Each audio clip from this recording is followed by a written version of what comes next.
But then, of course, game plan in senior hurling, Declan Nash. Take a quick check then on the two teams. Wexford filled the vacancy at left half back with Larry O'Gorman moving back with George O'Connor partnering Adrian Fenlon. Elsewhere, Eamon Scallon returns to right corner forward alongside Gary Lappin and Tom Dempsey. Martin Storey goes for glory in his 25th championship match and bids to bring the McCarthy Cup back to Wexford for the first time since 1968.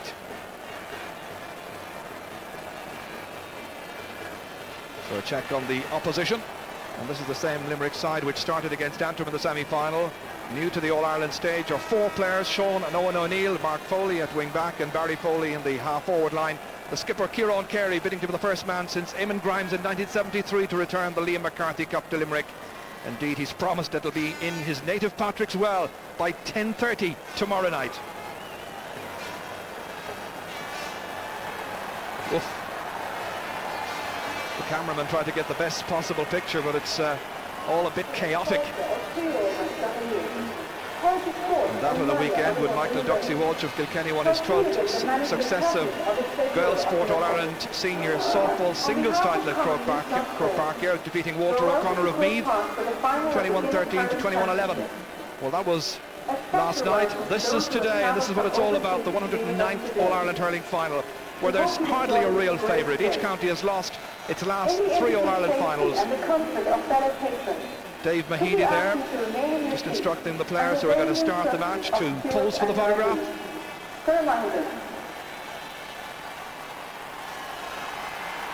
Well, let's wish all the players the very best, while appreciating that the next 90 minutes or so will contain every emotion possible. Limerick going for an 8th All-Ireland, Wexford looking for a 6th. And Pat Horan, the man who'll be in charge there this afternoon with his team of officials. He's the 9th Offaly man to take charge of an All-Ireland hurling final. So the smiling officials there posing for the cameras. It's curious that when you look at Wexford's record over the years, they have as many hurling All-Ireland wins as football, but the footballs of course go back to the early years of this century. Liam Griffin there, just wishing the officials well. And for those of you who are fashion conscious and wonder whether Liam is in the shorts again this afternoon, well, he's gone for the legs of the tracksuit instead. Some of his players were joking that he hadn't the legs for shorts. But it's been that kind of marvellous atmosphere in the Wexford camp this year, matched by Limerick, I know. Well, that'll take a bit of getting off afterwards. Won't matter if they're taking back the cup round about 5 o'clock, however. It's been so long since these counties last met in the All-Ireland final. 1910 the counties first met, with Wexford winning by 7-10 to 6-2. Wexford represented by Castlebridge and captained by Richard Doyle, and Limerick represented by Castle Connell and captained by John Tyler Manley. And the only other meeting in a senior championship final was back in 1919. That was the delayed 1918 final, and Limerick winning on this occasion 9-4 to 1-3. So it's a title apiece as Martin Storey comes forward now for the toss. Kieran Carey is already there.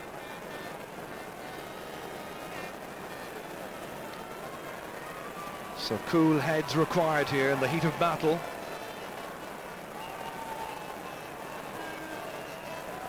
And you think about how one county this afternoon is going to just enjoy themselves enormously, and by 5 o'clock they will be in 7th heaven, and for the other it will be sheer misery.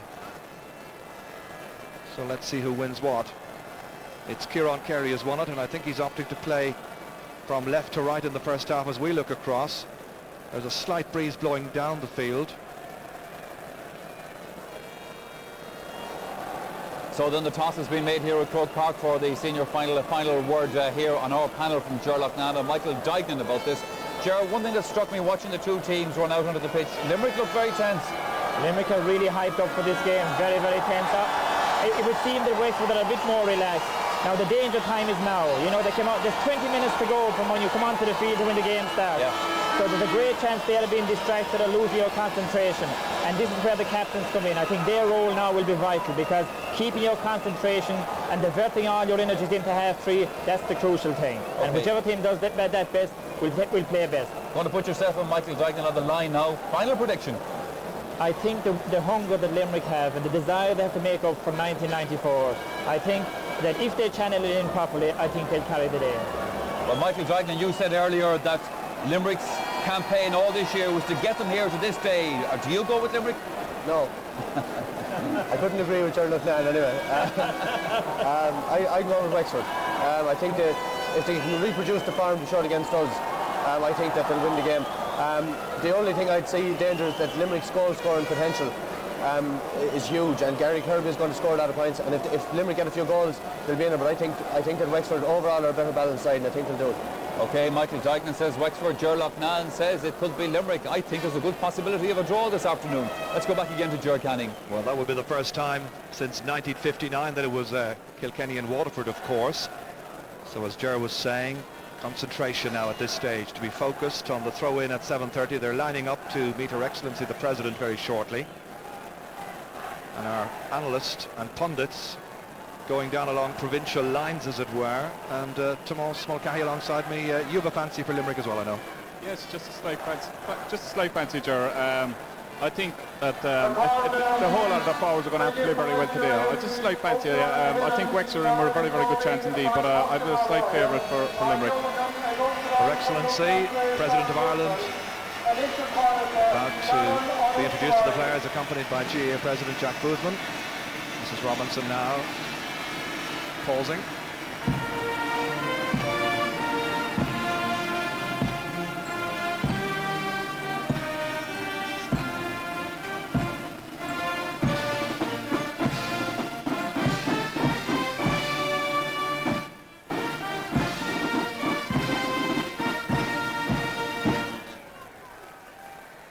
So the President moves off to be introduced first of all to Martin Storey, who will introduce his colleagues. By the way, if you are superstitious, the new dressing rooms over are numbered 1 and 2, and the lucky one they tell me so far is number 2, and that's where Wexford are.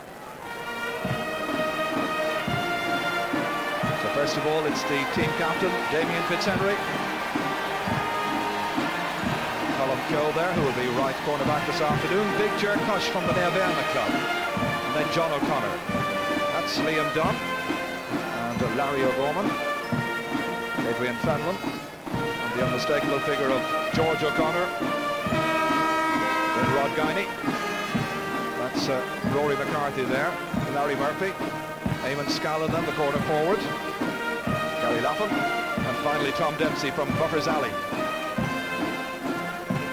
So a quick little chat there between the President and the Wexford captain, Martin Storey. She wishes him well, wishes the officials well also, I'm sure. The smiling figure of Jack Boozman, and this is last year as President of Common Lufthansa. Now the turn of Kieran Carey to introduce Joe Quaid, Steve McDonough from Brewery, then it's Mike Nash and his brother Declan. We mentioned that there are many brothers involved here this afternoon. Dave Clark, that's Mark Foley.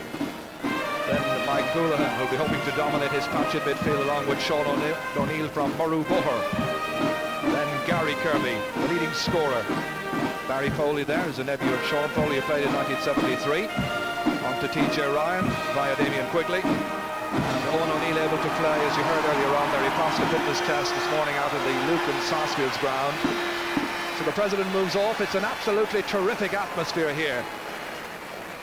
Two counties who thirst for glory, and I'm sure the neutrals in the country today are having difficulty making up their minds as to who to go for, because we'd like to see them both win the cup. Yes, Ger, I suppose, most neutrals, it's the unfortunate team that the teams that are in it haven't won it for a long time, and everybody wants to have a winner out of each one of those, but on today there has to be a winner and there has to be a loser. That's the unfortunate thing about it. Yes, the highs of glory and the depths of depression when you lose. But right now the parade and a moment of great personal pride for the respective captains. The Artane Boys band, together with the senior band, leading Wexford, who are on the right-hand side here. Martin Storey leading the way, just as Nick O'Donnell led for the Slaney-siders and was the only Wexford player to have captained two All-Ireland winning sides in 1955 against Galway and in 1960 against Tipperary. And the green and white of Limerick flying proudly up there on the canal end. And Kieran Carey leading the side there. The Shannon-siders being led by their number 6. Aware of Limerick's recent poor record in finals, that's in All-Ireland senior finals and club finals, but he follows the footsteps of the great Mick Mackey, who captained Limerick to 2 All-Ireland wins in 1936 and in 1940 against Kilkenny. Limerick's last All-Ireland triumph back in 1973, and of course from Wexford's point of view, their last success was 1968. A long time ago. A wonderful setting. People watching this match in so many parts of the world today. I've been asked to say hello to Jack and Tom Cavan and their friends in Wexford and Dublin. Also asked to say hello and best wishes to Patsy O'Leary and the Irish Centre in Brampton, Toronto. That's from his family in Bunclody in County Wexford, nearer to home. I know a gentleman who's in Mallow, he's Michael Fahy, and he's watching this as well. And a former Wexford player whose sister wrote to me during the week, and that is Jim Ling, and he's watching it in New Haven in Connecticut. And Mary Cullen and all the Cullens and Lings wish you well, hope you enjoy it, wherever you're watching it all over the world today. We hope you have fun.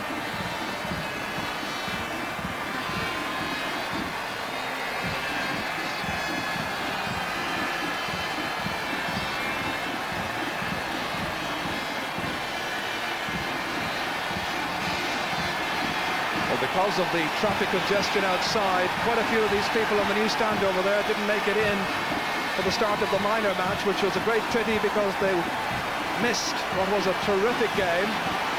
Remember, it is Limerick who won the toss, and they're going to play from left to right in the first half. They'll be playing into the breeze. Well, we talked about the breeze to Moss a little while back. Do you reckon it has changed at all?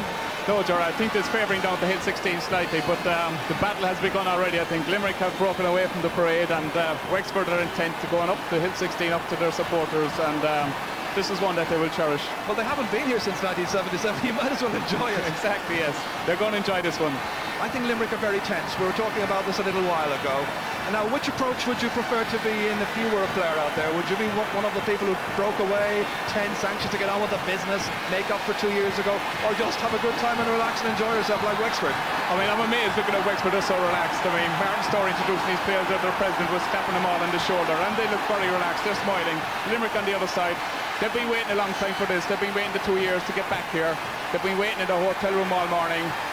This is the moment they want, and now the moment is here for them, and we just have to wait and see how they respond. They look very, very tense. That's remarkable coolness by Martin Storey and by the Wexford players, just to continue marching along. There they are, looking up at their fans on Hill 16, thousands upon thousands. Wexford was terrific to be in over the last week, indeed over the last month or so. Splashes of colour everywhere. George O'Connor was telling me that there were tractors painted in the purple and gold of Wexford.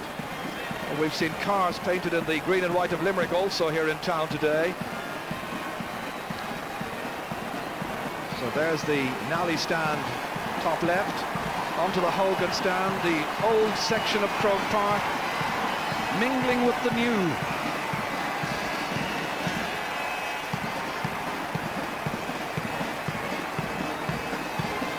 This is one of the great days in Irish sport. Let's hope now the match can live up to that billing as Wexford continue to parade behind the Artane band, and Limerick now for the past 3 minutes have been in their places. Here they break. So Wexford have the wind at their backs for the first half.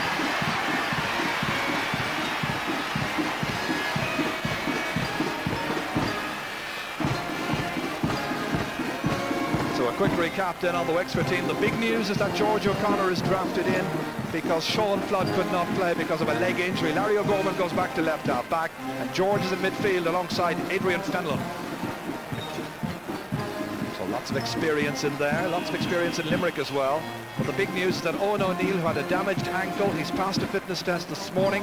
Dr. Dave Boylan and Dave Mahedy, the team trainer, gave him a fairly rigorous going over. They're satisfied, Limerick are happy, and it's the team that started the semi-final against Antrim.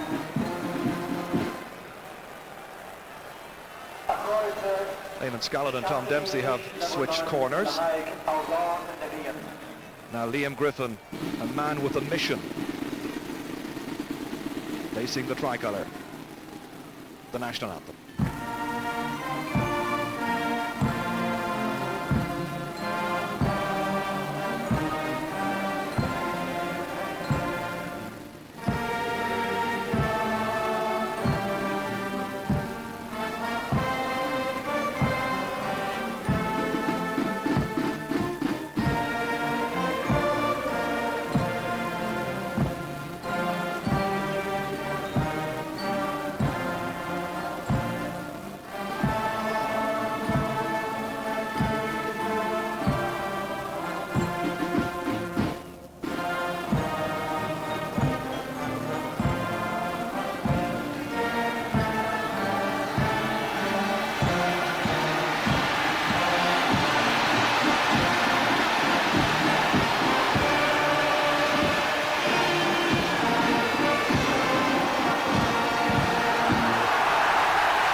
Got there just ahead of the band as usual.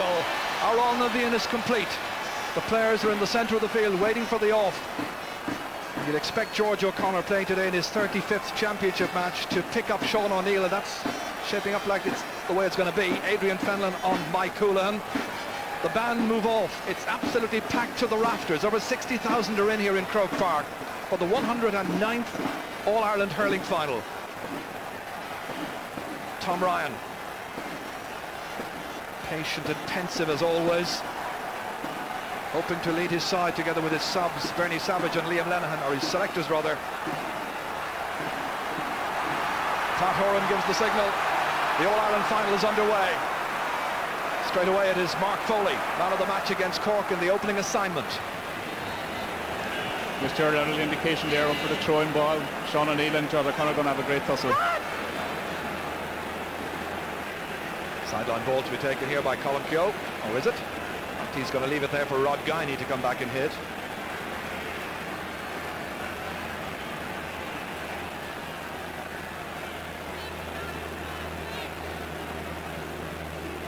Guiney, formerly from Rosslare, now playing his hurling with Rathmuir. That's a good cut into it. Adrian Fenlon down towards Larry Murphy. Can he have a big afternoon here? Getting by Dave Clark. Mike Houlihan goes back to challenge. It's still Larry Murphy. He's in the clear. He's got a scoring chance, and he's put Wexford in front. Well, that's what the Wexford fans down in Wexford Park were telling me during the week. That's what they expected. A big showing from their number 12. Yes, Jerry, see it again. Great play by Larry Murphy. Again, as he come away from Mike Houlihan here, had the chance to strike it first, but thought he was going to be hooked and ran on and put her straight over the bar. Great start for Wexford. Joe Quaid.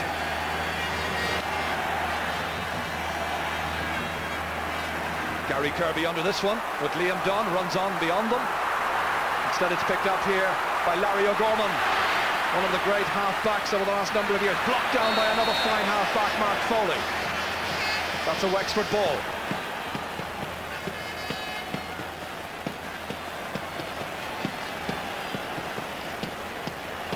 It's Adrian Fenlon from the Rapparees Club who goes across to take this one. Rapparees Club in Enniscorthy, which is the home base, of course, of top referee Dickie Murphy. They chew the gum. They'll get through a fair bit of that this afternoon, I'm sure. It's very high in the air. Comes back out towards Frankie Carroll. And a tussle there with George O'Connor. Knocked on. Liam Dunn trying to knock it back. Scoop forward there by Barry Foley. Batted out very decisively indeed by John O'Connor to Adrian Fenlon.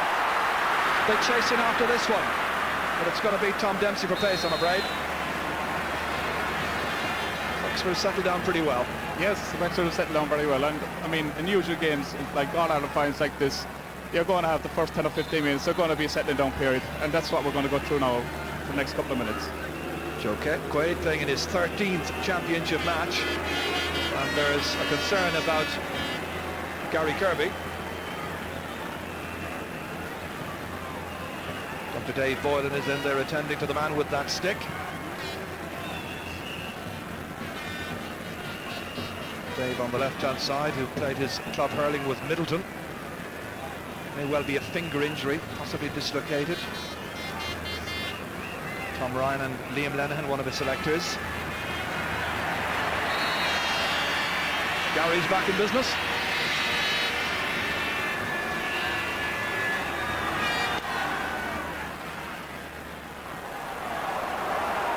Adrian Fanlon going for it, but it's with Frankie Carroll instead.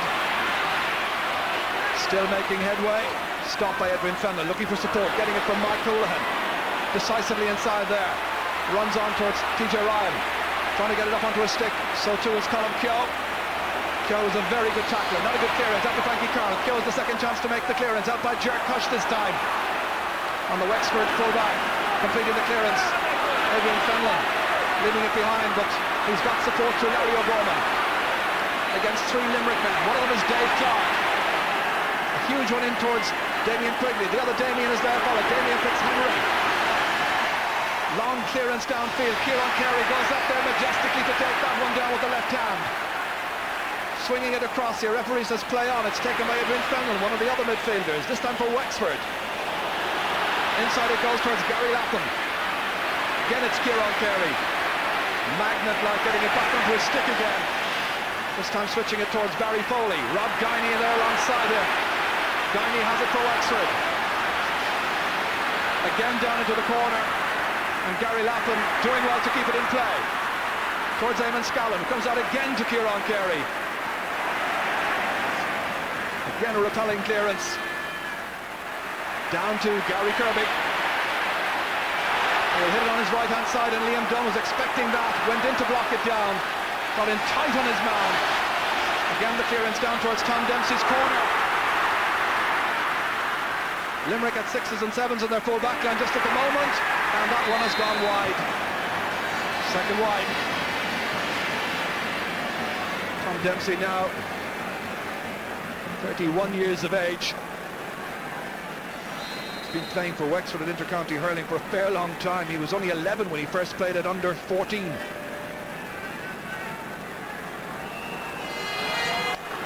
Limerick against the breeze, remember.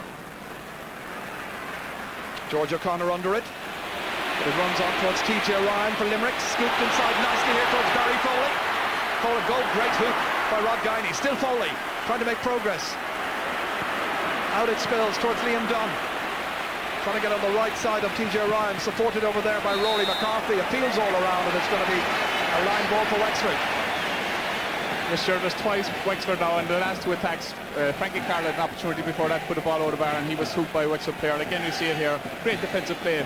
That's a great skill. I mean, a man going through and throws up the ball, and he's hooked from behind. So it'll be Rod Guiney.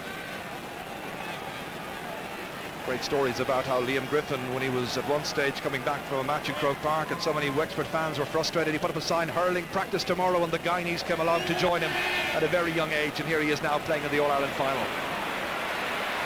Frankie Carroll, good block again this time by Martin Storey, but it will touch as well by Storey. He's got a bemused look in his face, but the referee says free to Limerick.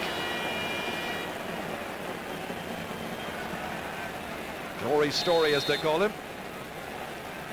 And that written on his hurley by a colleague from Oulart the Ballach, Liam Dunn. Gary Kirby, again, I think, concerned by that hand injury. It's a cut on the hand.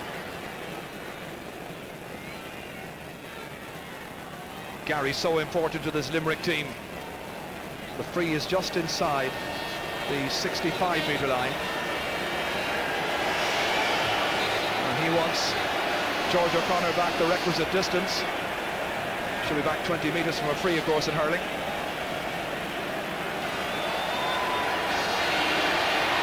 Looking for the first goal for Limerick, and he's put it over the bar. Limerick are on level terms, thanks to Gary Kirby from Patrick's Well. His first free, making it Wexford 1, Limerick 1. happy Limerick fans.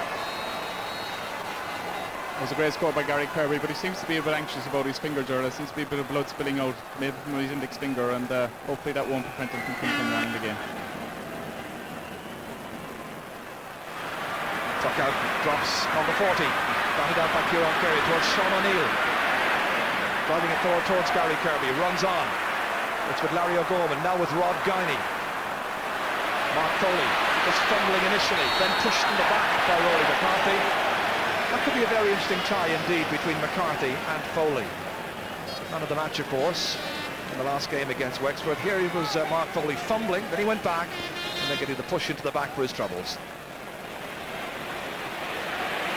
From the corner with Damien Quigley. He said to have settled much better in the last few weeks into the full forward role, which is fairly new to him. George O'Connor, after all the years of hard work in the Wexford colours, great to see him play in an All-Ireland final. Adrian Fenlon, nicely down there towards Eamon Scallon. First touch was poor. Stephen McDonough towards Frankie Carroll. Frankie does well. Keeps it away from Larry O'Gorman. There's his shot, and Limerick are in front for the first time of the match. Well, that's what they need, a huge return from Frankie. Yeah, it's a great score by Frankie, but Eamon Scallon at the other end would be very disappointed with his first touch, and Steve McDonough cleared up the ball up the feet to Frankie Carroll. Here we see it coming up again, and great play by Frankie. Picks the ball down very low to the ground and just turns and swings and hits it over the bar. Great score, and that's going to do his confidence a world of good. Flash of the ash. Mike Houlihan up into the corner towards TJ Ryan. Limerick now trying to tick off the scores from distance. Again, it's Gary Kirby forward this time towards Eoin O'Neill. John O'Connor in some trouble there, supported however well by Colin Kill, the other cornerback. Now George O'Connor, the hand pass towards Rod Guiney. He's got assistance if he needs it, but he doesn't.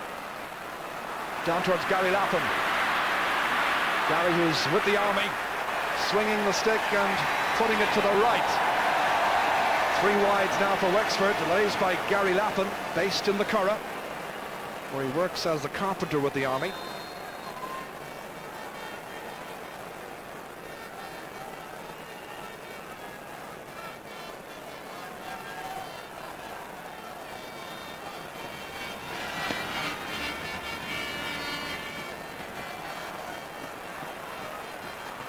Liam Dunn trying to dominate his particular part of the ground. He was fouled, however, by TJ Ryan. And we've got some early news from the sideline now from our reporter, who is Marty Morrissey. Thank you, Ger. Just to tell you that Martin's story has caught the eye of Liam Griffin. Martin is complaining about studs. He needs a change of studs because he keeps slipping on the pitch. Also tell you about Gary Kirby, was concerned over his hand in the Limerick bench. Well, there was concern there in the Limerick defensive area as Joe Quaid was called on to make the save. That's batted down there by Adrian Fenlon, and it'll be a Limerick ball. Yes, some running repairs to be carried out pretty soon, I'm sure, on Gary's finger and on Martin's studs. That's Mike Houlihan. Huge one. Dropping it right in. Jerkosh taking it down, doing well. Cross towards Rory McCarthy. Fast in there, however, is Mark Foley. Settling down well, Foley. Trying to get away from Rory McCarthy. Getting in his shot, but always going to the left of the post.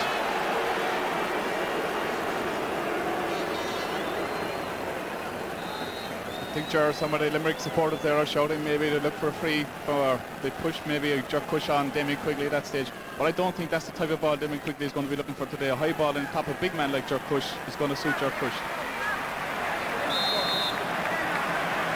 Limerick's ball.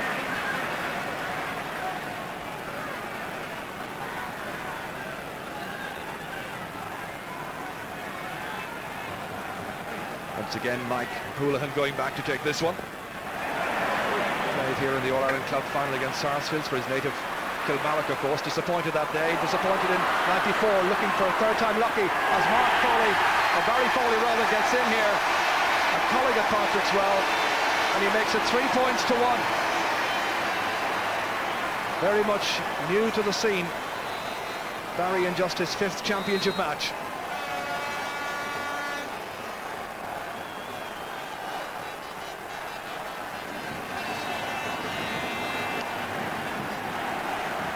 Supported by the wind. Doesn't go beyond halfway from that puck out there by Damien Fitzhenry. TJ Ryan on again towards Barry Foley, looking for 2 in a row. Terrific play. Barry Foley then causing a lot of problems for Rod Guiney, and he makes it 4 points to 1. Match still at the settling down stage, of course, just about 13 minutes gone.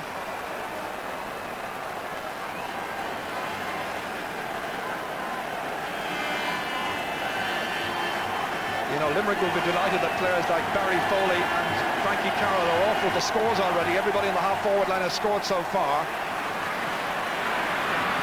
Martin Storey trying to burst that one down well towards Edwin Fenlon.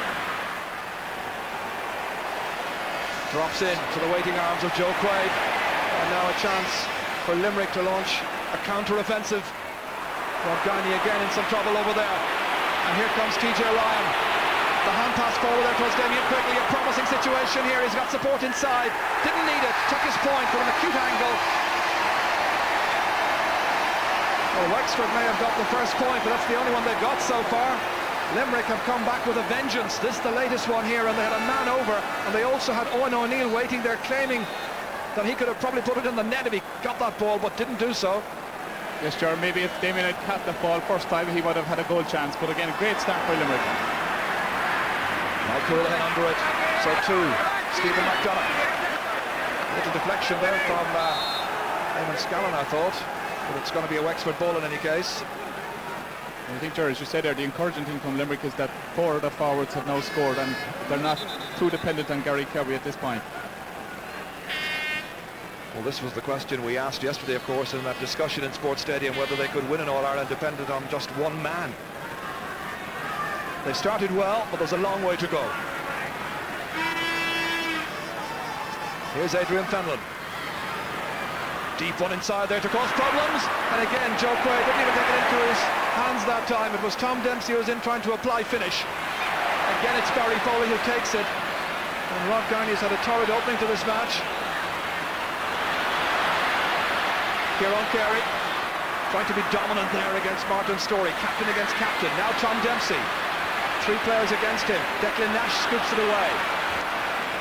Back it again by George O'Connor. Knocked out by Mike Nash this time, and finally it's Mark Foley. Back it comes here towards Larry O'Gorman, going for glory, and he's put it over the bar. Good point by the man who's now operating at left half back. He makes it 5 points to 2. That was a great score. Yes, again, as you see, it comes out again to Larry O'Gorman, and as he picks it up here, it's a great score. But again, a great defensive play by Limerick. I mean, clear the ball. Wexford had a lot of possession up there, and they'd be disappointed that it ended up in a score that wasn't cleared further on down the field. Well, it's shaping up. It's going to be quite an open game, as Sherlock Mann was pointing out earlier on. Larry O'Gorman there against the other number 9, Sean O'Neill. The referee having his attention brought to the fact that Owen O'Neill is down on the ground. John O'Connor also looks like he's been in the wars, and the umpire over there has noted what happened, and he's calling the referee across. Did you get a view of that? No, Ger, I didn't see what happened there, and John O'Connor seems to be holding his arm as well. Well, the referee is calling aside John O'Connor. The notebook's out, and he's telling the other players like Liam Dunn, away you go. A damaged hand there, right hand, causing a lot of concern. So 1 booking, and I think the referee's going in for the other one as well. And chances are it's a booking apiece indeed for Owen O'Neill and for John O'Connor, something that happened off the ball, and the umpire did well to bring it to the referee's attention. That's Dr. Stephen Bow there attending to John O'Connor. Sure, I think that a little war in each other's ear off the ball. It's what happens next. So let's hope after all of that they can get down to playing the real hurling that they're both capable of playing. Don't know who started it, but let's hope that's the finish.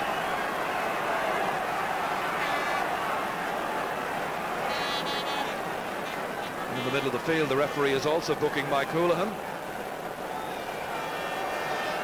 I think the referee just laying down a marker saying, no nonsense, get on with the game. So 3 players have been warned.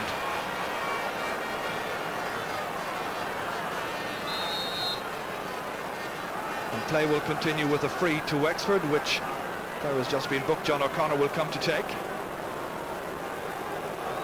You said it's important that the referee stamps this out of the game now or at the stage. A lot of jeering in his ears. That's the 65-metre line.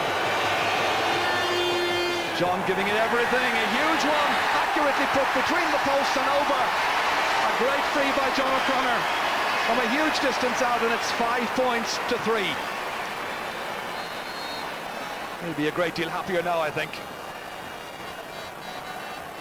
And on the walkie-talkie there, we've got one of his selectors, who is Rory Kinsella, along with Seamus Barron there. Joe play pucks out. George O'Connor goes across to try and deny Sean O'Neill. And the linesman signalling that it's going to be a Wexford ball.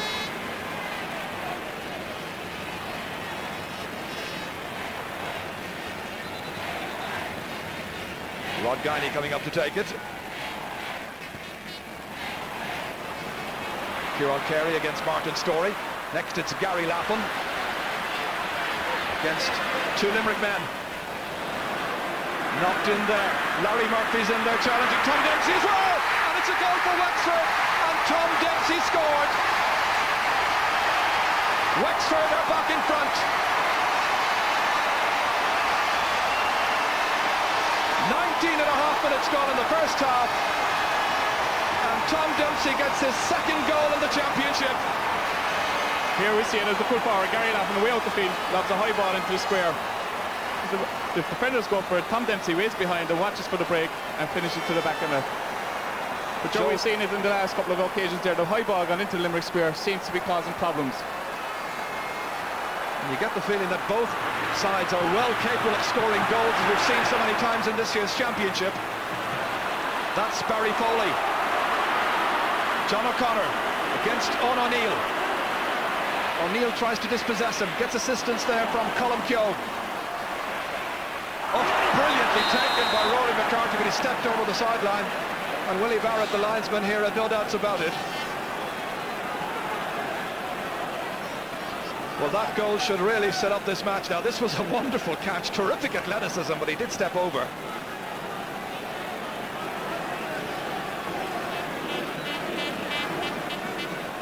So the Tipperary official then pointing out to Limerick's Mike Houlihan where the sideline cut's to be taken from.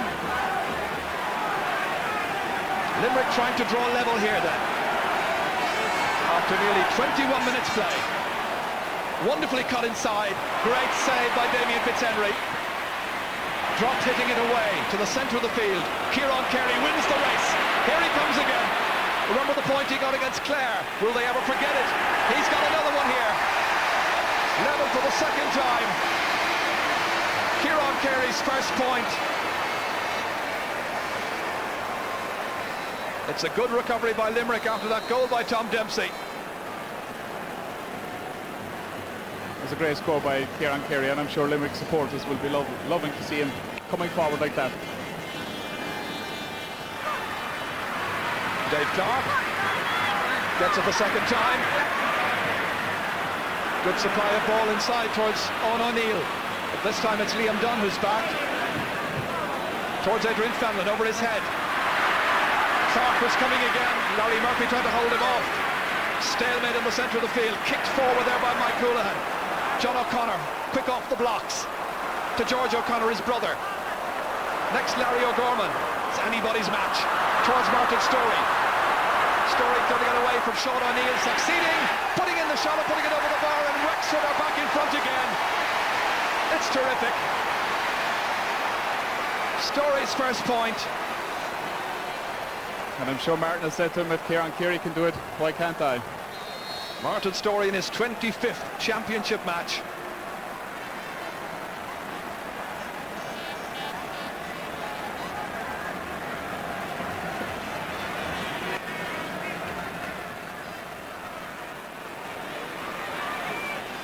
Gary Kirby hasn't made the impact so far at centre-half forward against Liam Dunn.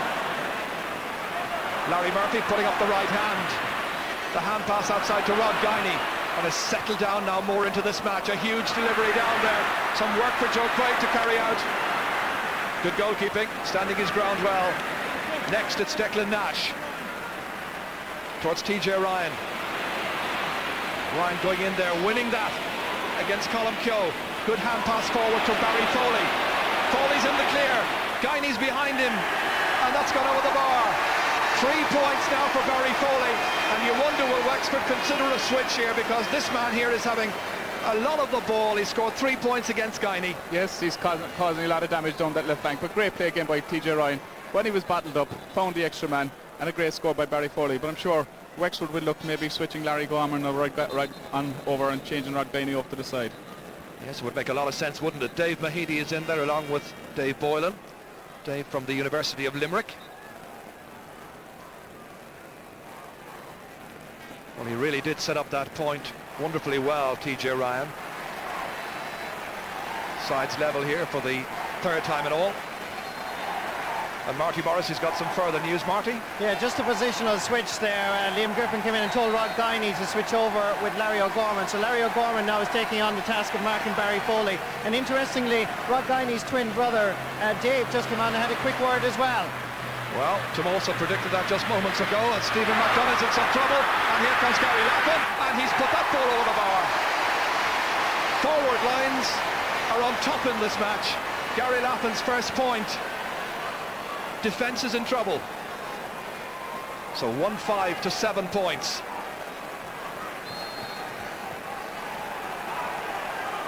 And the linesman on the near side here is waving his flag quite furiously, trying to get the referee's attention. He hasn't succeeded in doing so, and play continues. Frankie Carroll. Gary Kirby. That's Sean O'Neill, very direct hurler in his 8th championship match. This time it's Larry O'Gorman. This time he tries to stem the flow towards Barry Foley from whence he scored those 3 points. A wonderful run, well hooped. Kieran Carey against 2 Wexford players, out to Barry Foley again. Great block down this time, Story involved. Tom Dempsey the goal scorer. It's Mark Foley, the number 7 in the thick of the action. Here's Tom Dempsey. Great campaigner down the years, inside, woof! Eamon Scallon was there just trying to get a connection on that. Dangerous ball lobbed in there by Tom Dempsey. 4 wide so far. Eamon Scallon just taking off the helmet. Well, that just needed a connection that time. Just a connection, yeah. One good feature of the game so far, Gerard, is the amount of hooking and the amount of blocking down by each side. It's great to see. Yeah, great skill. Sean O'Neill with George O'Connor comes back down towards the waiting Barry Foley. Rod Guiney, this time in trouble against Frankie Carroll. This time it's a foul and it's a free into Limerick, and Gary Kirby will have some further target practice. Little cut there on the face of Rod Guiney. This is what happened here again, as Frankie was trying to advance, stopped, and you can see just how annoyed with himself Rod Guiney was. Gary Kirby looking for his second pointed free. 45 metres out, fairly routine by his standards. 2 from 2 for Gary Kirby. The sides now level in this terrific All-Ireland final for the 4th time. 1-5 for Wexford, 8 points for Limerick. And there's a man who is so disappointed. Sean Flood. His father Tim, of course, won 3 All-Ireland medals. Well, maybe next year. Oh, great catch, this time by Martin Story. Held back there by Mike Nash. Free in. Great play by Martin Story. And Eamon Scallon, the free taker from the Liam Mellows Club in Castletown, will come out to take it.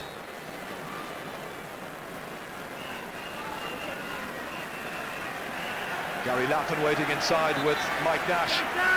Well, Eamon Scallon must have been mighty relieved to have been included on Tuesday night last, having been subbed against Galway after 17 or 18 minutes. This time he does what he's there for, making the score from the free and contributing handsomely as well in other departments. Yes, during off camera there, Limerick Griffin was using the time to have a chat with Rod Guiney, and I'm sure he was saying to him, look, Rod, you've done it already in the games previous to this. You've had a brilliant campaign up to date. Just to relax a little bit more on the ball. He seems very, very anxious. Joe Quaid to pocket out. Just about 7 minutes to go to half-time.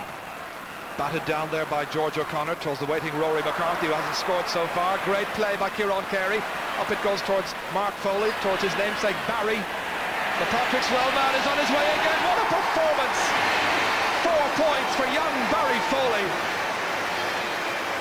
Well, his uncle Sean was a wonderful half-back. When we remember from 1973 and 74, he was captain in 74, captain as well in 1980, but his nephew here, Barry, is having a stormer.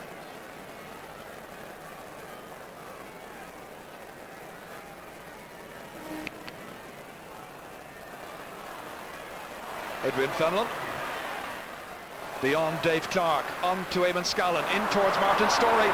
Lovely pick up here, given an advantage by Pat Horan, from which he takes his second point. Well, he's shown that given the right kind of ball, he's capable of turning Kieran Carey. Here again, I see ground ball across again. Martin Storey picks it up. He gets away from Kieran Carey.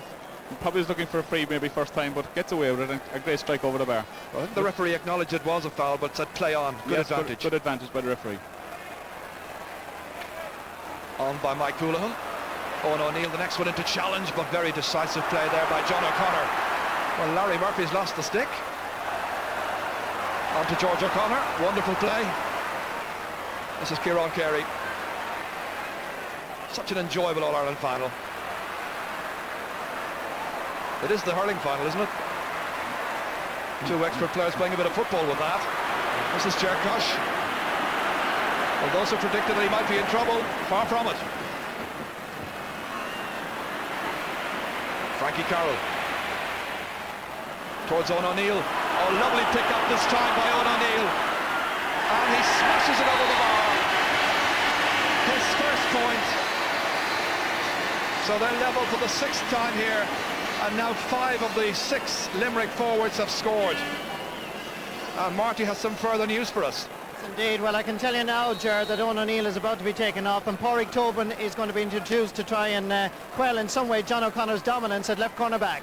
He's just scored. Yes, this seems a straight decision to me after O'Neill just got a very good point. I mean, there hasn't been a whole lot of possession gone into O'Neill in this corner, to be fair to him. Rod Garney getting the assistance here from Adrian Fenlon. Well, booming one down towards Gary Lappin. Mike Nash in trouble back there, needing assistance. It's Gary Lappin. Can he swing the stick? He can. It's a great stop. It comes out from the stick there of Joe Quaid, and it's a free out. Wow, a point-blank range shot. It should have been the second goal of the game. Getting a bit heated. Jeremy, see this, so the ball comes in again. A high ball again. This caused problems inside the defence. Gary Lappin bursts through and watch this for a marvellous save. Best we've probably seen in Croke Park for a long, long time. Well, this isn't the point theatre, lads. Or the point depot even. We leave that to Prince Nassim. What the Australians call a dust-up. And let's hope it will rid the game of whatever tension is in it. It was such a splendid contest. 2 very evenly matched teams. Level at this stage in the game. Absolutely brilliant save here by Joe Quaid. Gary Lappin struck it straight at him, but Quaid called on to make a wonderful save. Oh, that was a great save, Jared. As I said, that's what hurling is all about. I mean, not what I went on after it. This is what the game is all about. It's out of character with so many of these players anyway to get involved in such a punch-up as that.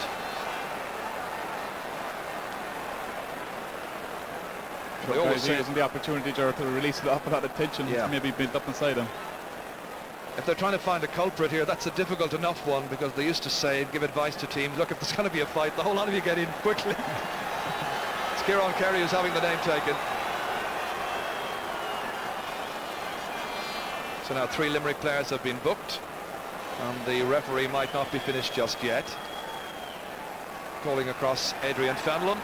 So that's 2 bookings for Wexford. 2.5 minutes to go, plus a bit of stoppage time. Well, this was where it all started. And then it just developed and developed. I'm sure there was a lot of players converging on each other there. Very hard to pinpoint anybody. Back with the action, which is what we've come to see. And again, the referee has the notebook out, and this time it's Eamon Scallon. Drops an early pull there. Oh, he sent him off.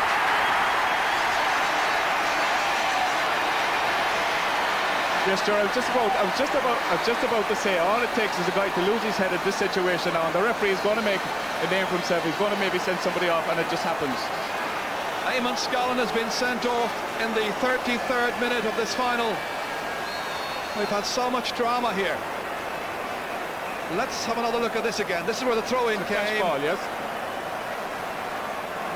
Oh, the second time then he did follow through. Yes, he followed through the second pull, and the referee had no option but to send the guy off. Wexford are down to 14 players. The game is tied up. 7 to 10 points. Many talking points. Limerick with a full complement and to George O'Connor with an injury.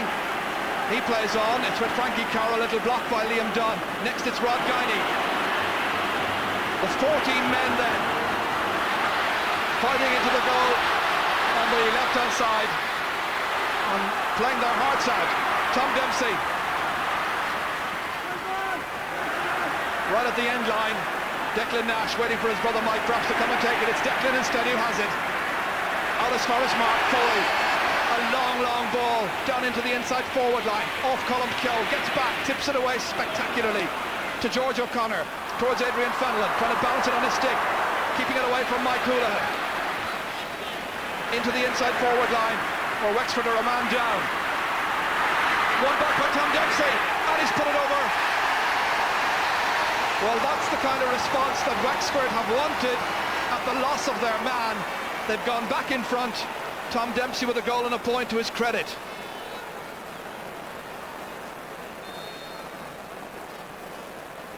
Adrian Fenlon lobbing it in there. Again, George, we see it again. A high ball. It's breaking around the square all the time that has gone in there, and Tom Dempsey picks it up and great score over the bar. It's interesting what Limerick have done now with their extra man. They've left the two Nashes in the full back line, and Stephen McDonagh has come out to be a kind of a sweeper behind the half back line. Liam Dunn coming forward, showing class as always. Adrian Fenlon expecting a stronger block to come in. Two men against him. Scoop forward towards Mike Houlihan.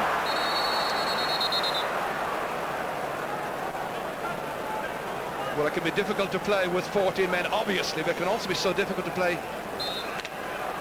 when you've got the full complement against 14. TJ Ryan, he's off target. Just Limerick's second wide, but they trail by a point. Just turning in the last couple of minutes, the happened all so fast that when we had the talk of Owen O'Neill being replaced, he's still on the field, and you have Eamon Scallon being sent off.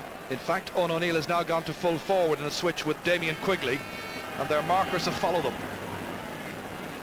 In injury time, in this dramatic first half, Kieran Carey.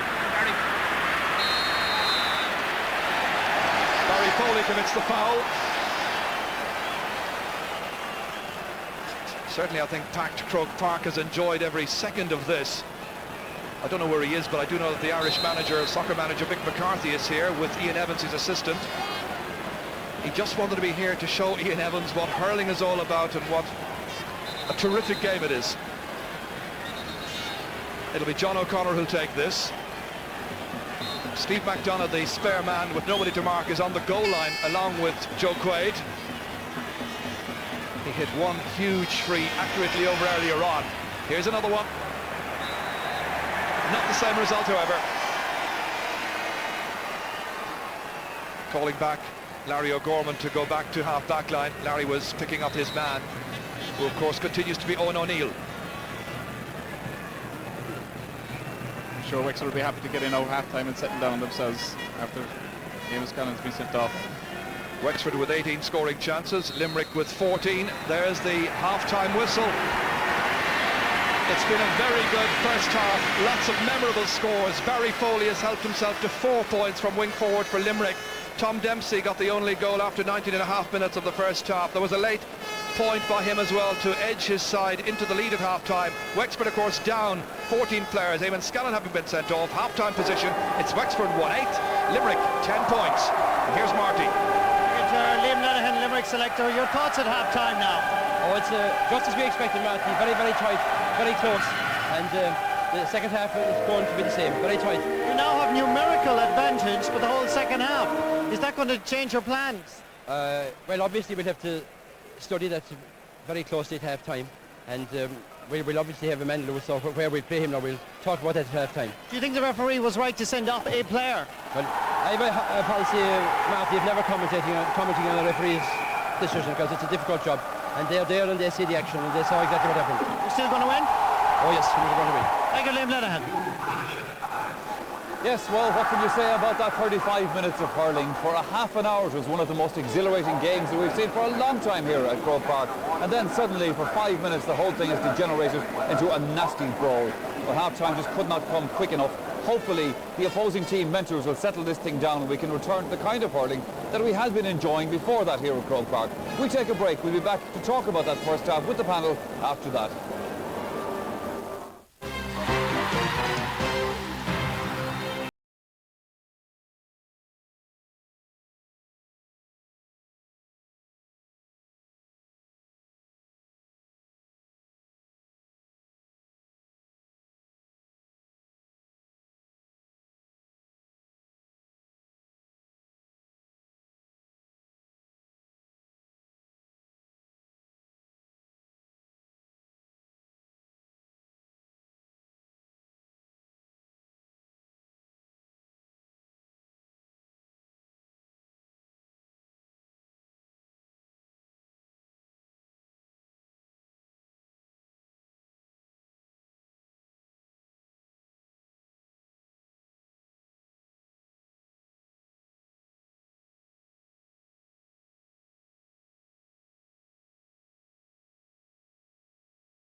Repeating your leaving cert, Ashfield College will help you get great results. Expert tuition, all subjects covered. That's Ashfield College, Temple Ogue. Phone 01 4900 866.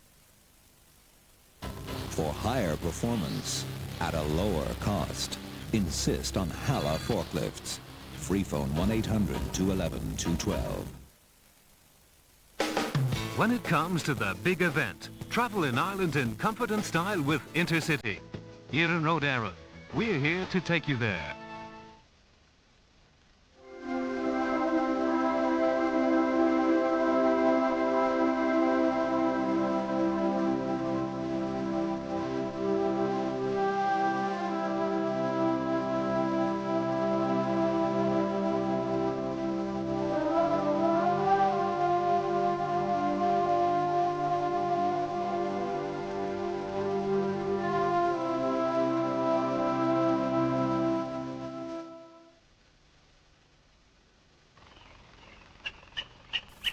The performance is about to begin.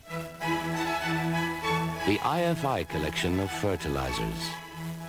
Fine-tuned for ease of use, consistency, and sheer reliability. A quality treatment from start to finish. The IFI range of fertilizers. Farming's classic favorites.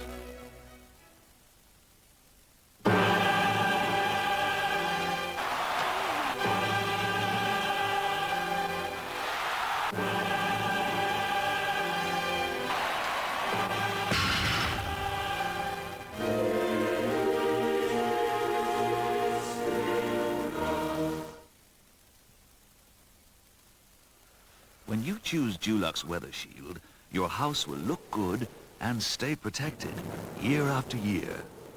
There is no longer lasting exterior paint. So with our Irish weather, no wonder most people choose Dulux Weather Shield. Dulux Weather Shield. Don't risk anything less.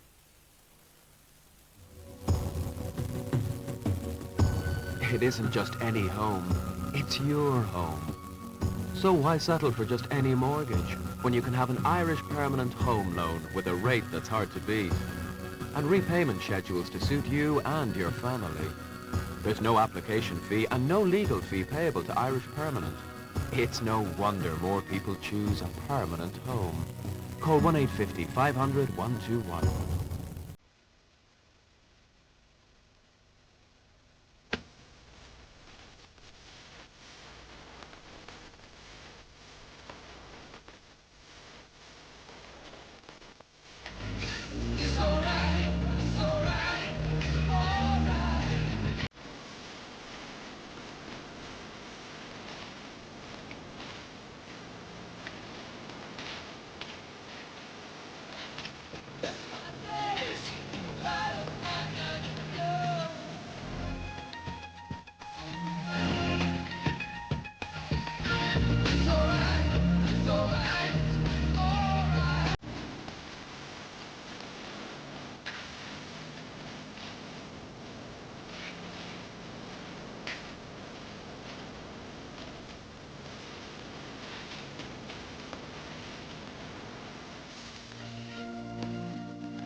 So the crowd here at Croke Park, as usual, being entertained at half-time in the senior game, but really there's a buzz around the ground after that first 35 minutes of hurling, at the end of which Wexford lead by that single point, 1-8 to 10 points. Ger Loughnane and Michael Duigan have been watching that with me. Ger, your thoughts on that first half?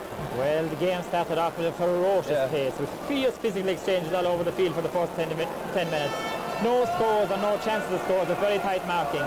And then a lull came, and Limerick took over. Great points from Barry Foley, Damien Quigley and Frankie Carroll. And it seemed they were going to run away with it.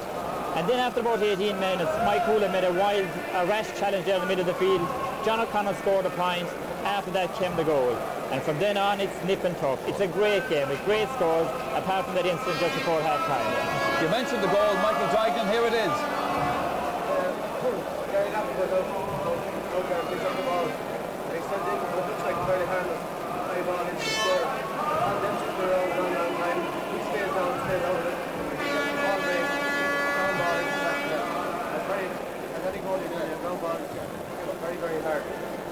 Another look at it, Ger, from a different angle.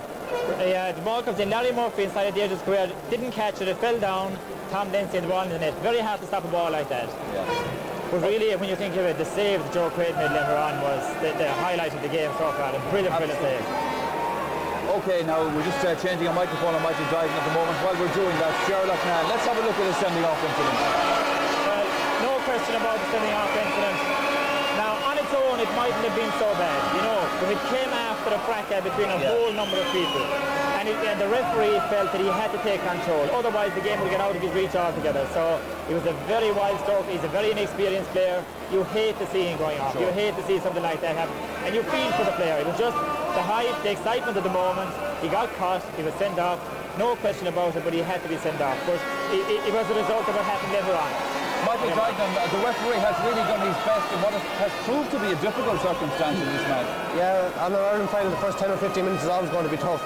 But this incident before half-time was particularly ugly, in that a lot of players got involved for no reason. And I know Pat Horn is a clubmate of my own at home, and he's a very fair-minded referee. He doesn't like sending players off, but he's not afraid to take hard decisions.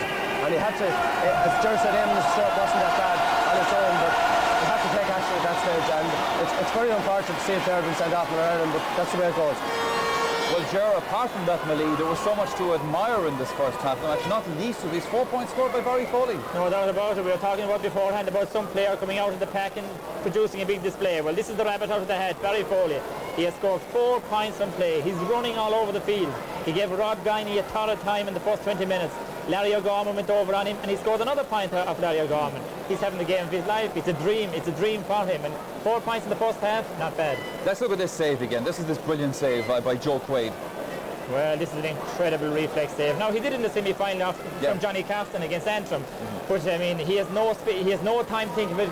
Now, it's fairly close to him, but he gets his hurley up It's a fantastic, one of the greatest saves, I'd say, ever in an All-Ireland final. That is You don't even appreciate it fully when you see it in slow motion, but it happened just in front of us That's here, the thing, and you really had to You react just couldn't see him having a chance to get his hurley up that fast. But he got it up, made a save. He has fantastic reflexes, Joe Quaid, no doubt about it. Okay, Ger, Marty Morrissey has some use for us, I think, so let's go and join Marty. Thank you very much, Michael. Sean Flood, I know you're disappointed not to be out there, but what's the mood like in the Wexford dressing room at half-time? Well, they're fairly calm in there at the moment. They're trying to calm down and get themselves focused on the second half, like, you know, Marty. Are there any changes? Can we expect any changes? There's no changes as far as I know, anyhow. What about that sending off? Does that upset, do you think, the whole balance of the Wexford team and the mood of the team, or did it in fact encourage them? Could you say that again? I can't really hear you there now with the crowd. It's that bad. What do you think the effect of the sending off has had on the Wexford team? Well, they just have to regroup, like, and try all the harder. Like, sometimes it works to an advantage even when you lose a man, because people will give it that little bit more extra, like, you know. So hopefully that's what they're thinking, like. I'm sure you'd love to be out there now for the second half. Surely would. Thank you very much, Sean Flood. Well, Marty, I'm sure the Payments Callum would love to be out there for the second half as well, but it's a 14-man Wexford with a point lead who take on Limerick. Let's go back again to Tomas McCahey and Ger Canning. Yes, we're just wondering how indeed Limerick will use their numerical advantage, and it seems to me Dave Clark is now becoming the free man. I think that's a very good move to put Steve McDonough onto somebody. He's been put onto Larry Murphy. Second half underway then, and straight away it's Gary Lappin trying to stretch the lead, but not succeeding in doing so.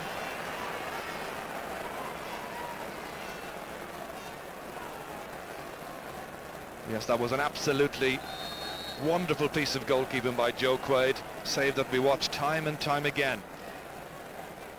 But with his side a point in arrears, having 15 against 14, it really is now down to this Limerick combination to try and take home the cup. Second time of asking, as it were, following their defeat in '94. But Wexford will be such dogged opponents with no little skill. Yes, Ger, and I suppose people will be saying with Limerick with the numerical advantage at this stage that they must be favourites for the second half, but I'm sure Wexford are not going to lie down too easily, and their full forward line are causing particular problems for the Limerick full back line. I'm sure if they get more ball in there, they're going to do a lot of damage. Here's the spare man who drops it down, however, Dave Clark. As far as Martin Storey, 2 points in the first half. Dropping into the waiting arms there of Joe Quaid. Bit of a cardinal error not to take your chance like that, as it gives Limerick the chance now to launch a counter-attack. Good stop here by Larry O'Gorman. Good ball inside towards Tom Dempsey, who continues to play at top of the right. Rory McCarthy going in there, now Gary Lappin, and he's put it wide. A couple of chances falling to Wexford in the opening minute of the second half.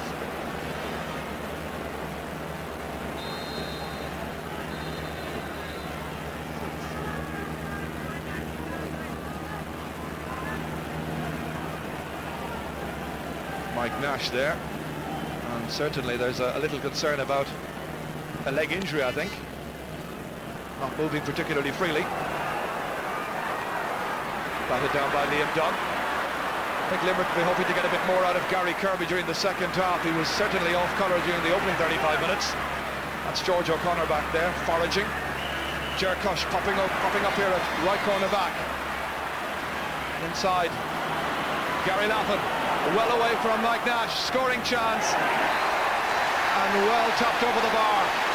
Second point for Gary Lappin from Glen Barntown. He must be really pleased with the way his charges have responded this afternoon. Yes, sir. Again, a great ball into the square again. And again, great play by Gary Lappin. But it's interesting to note, as we said, the extra man at times can cause a team problems more than being an advantage to them. And it's leaving a lot of space inside in the Limerick backline at this stage. And I'm sure Wexford are going to expose that. Well, Dave Clark has pushed on now into midfield as a third midfielder. Owen O'Neill tried to make some headway back there against John O'Connor. Rod Guiney looking for a much better second half. Mike Houlihan. And they've wasted the chance.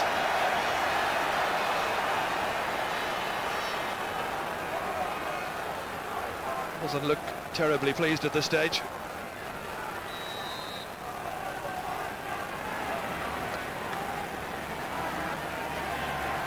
It was interesting, the demeanour of the Limerick fans over the last couple of weeks. They simply didn't want to raise their hopes following the acute disappointment they felt in 1994.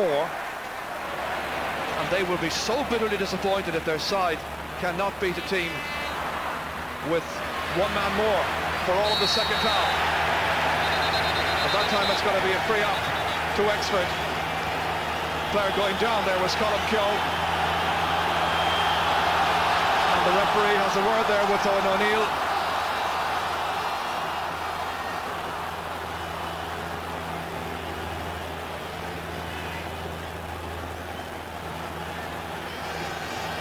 So Liam Griffin in there having words with the referee. And likewise Rory Kinsella alongside Stephen Bowe. Tom Ryan having a word with his selectors there, who are Bernie Savage and Liam Lenihan. This is what happened again. Here again, he picks up the ball and tries to get his way out. Blocked. His pad is blocked, and the referee has no option but to give a free out. But he was heading across towards Owen O'Neill, whom he regarded as the guilty party. O'Neill is now at full forward while the leg is strapped up. Colm Keogh playing in his 7th championship match. Plays for the quaintly named halfway house in Bunclody, which is near Carlow. Recognised in this game as a great tackler. It's the Wexford fans who are cheering.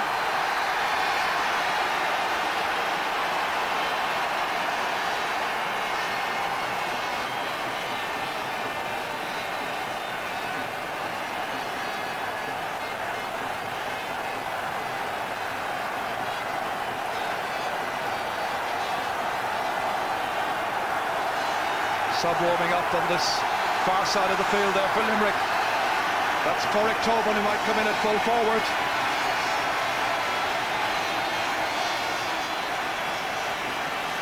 John O'Connor, I think, while all that was happening, was there geeing up the Wexford fans up on Hill 16, trying to get them right behind the 14 men. Just 6 minutes now into the second half. Damien Fitzhenry taking the free. A huge one towards Larry Murphy, being marked by Stephen McDonagh.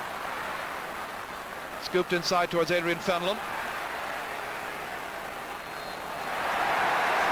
And the linesman having no doubts. A Wexford ball.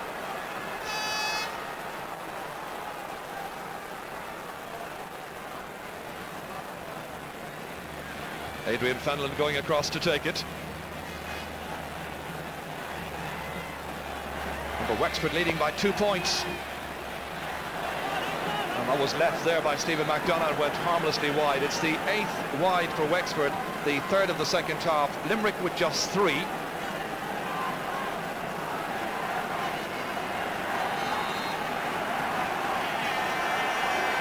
game has dipped in intensity. The packed new stand on the right as Joe Quaid was pucking it out. Down through the centre. To the hero of the first half, Barry Foley, with 4 points. Towards Frankie Carroll, who got 1. Well dispossessed by Rod Guiney. Playing the kind of match we expect from Guiney now in the second half. Larry Murphy was fouled by Steve McDonagh.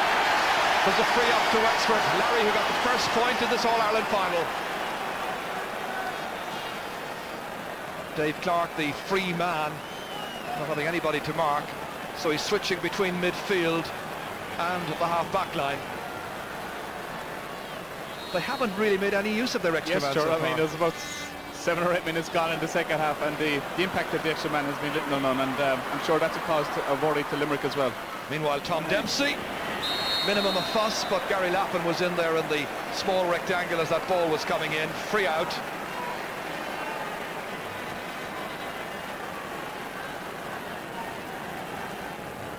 Tom Dempsey once again dropping that one in. And you can quite clearly see that Lappin was well and truly in the what they call the small square. Dave Clark has gone across for treatment across to the far side. You often wonder when a team goes down like that, should they perhaps throw in an extra forward? Yes, I mean, and let the backs back their own man and let a forward when it create the extra man above front, because at times when you push a man forward, it can be a lot of punching around midfield and it ties up the game. But too many steps taken by Frankie Carroll. Free to Wexford. Pádraig Tobin all this while continues to prepare on the far side.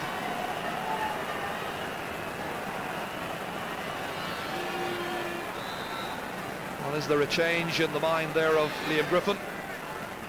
And another Liam Dunn takes the free. Fumbled by Larry Murphy. Decisively away there by Steve McDonough. Missed by Rod Guiney. Taken up by Gary Kirby. Inside towards Big Owen O'Neill. Comes back towards TJ Ryan. They need to score badly, and he's the provider. First point of the match for TJ Ryan. And Limerick have needed their first score of the second half to come within a point of Wexford. But it's taken them all of 9 minutes to produce that score. Here it is again. Here again as ball comes in. Damien quickly. Our own O'Neill obviously fails to pick it up, and TJ Ryan picks it up and knocks it over the bar. But it's a good score for Limerick at the stage when they weren't really playing well, and they're getting a point, and they're back in the game very much now. Great catch. Sean O'Neill. Stopped. Larry O'Gorman taking it around Barry Foley.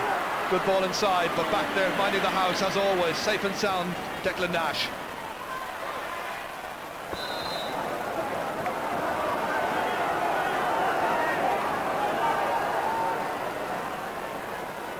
Little conference on the far side by the Wexford selectors. Sideline ball.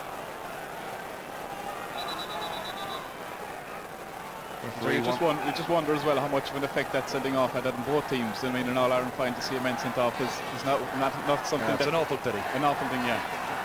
Larry O'Gorman hit the sideline ball in front of an attendance of 65,849. Referee reminded the other players that they have to be back 13 metres from a sideline cut. George O'Connor and Sean O'Neill ready to get in after this. Hit in by Larry O'Gorman. Kieran Carey fast in there to try and take it away, but he's stumbling. Martin Storey trying to make something of it. Good support play by the Limerick men. On to Dave Clark. Through the centre. Liam Dunn. Won by Gary Kirby. Back it comes towards Colin Keogh. You'd almost think that Wexford had the extra man, the way they're playing. That's nicely inside towards Larry Murphy. He swings this thing, a great save! A fantastic save! Gary Lappin. Limerick not out of the woods just yet, and that's gone over the bar. Two tremendous saves in this match by Joe Quaid, who's always capable of the most amazing of stops. This was so spectacular. Jeez, that's tremendous stop by Joe Quaid again. From inside the goal. What about this for athleticism? He is a wonderful shot stopper. And he very much keeps Limerick in the hunt for glory here. George O'Connor. Gary Lappin winning the race there with Mike Nash. Lappin bearing in on goal. Wexford by 2 points, remember. Rory McCarthy, who hasn't scored so far. He's been kept quiet by the excellent Mark Foley. Out by Declan Nash. Sean O'Neill leaves it behind there. It's Rory McCarthy, who's a student, of course, in the University of Limerick. Here he is against Limerick in this All-Ireland final, and he's won the free in. He was being held back. It's a free from 20 metres. And a chance for Wexford to put 4 points between the teams. This was a good run. Yes, it was a great run again by Rory McCarthy. You can see the chop by Declan Nash across them, and the referee again has no alternative for the water free in. But I mean, great play by Gary Lappin, the full forward. He's having a tremendous game, and he's been inspiration for Wexford. Well, there's the familiar figure of Billy Byrne there preparing on the far side, and Paul Finn also alongside him. They were the men who were involved in the second goal, and it seems like we're going to have a change. Pádraig Tobin, meanwhile, has come in. And going off, Owen O'Neill.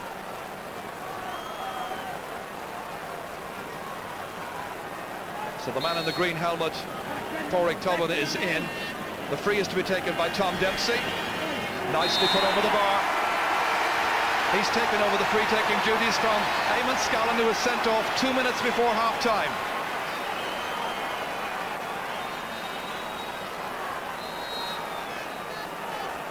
Owen O'Neill then been accompanied off by Dave Mahidi.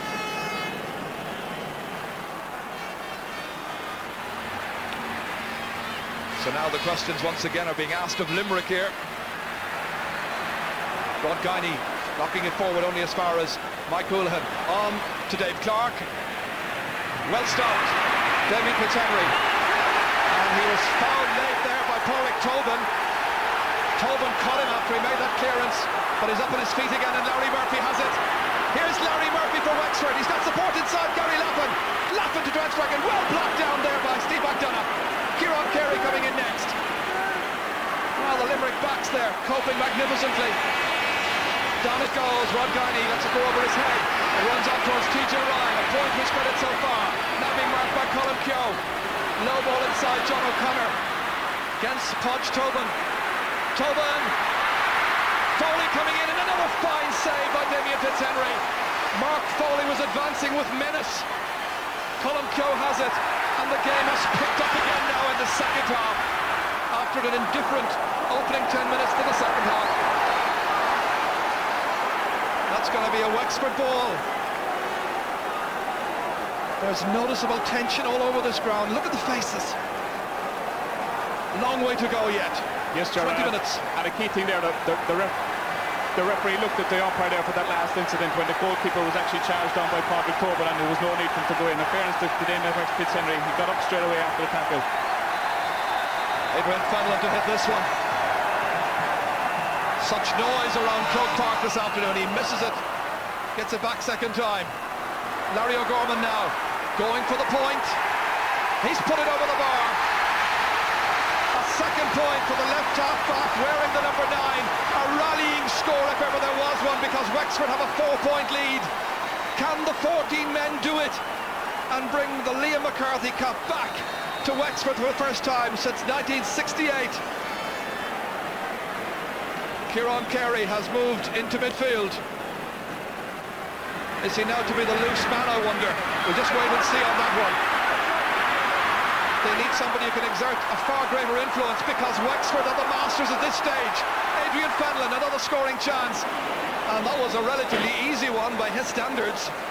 Bad miss. That was a bad miss by Adrian Fenlon. He had Tom Dempsey all alone inside him that he could use a hand pass.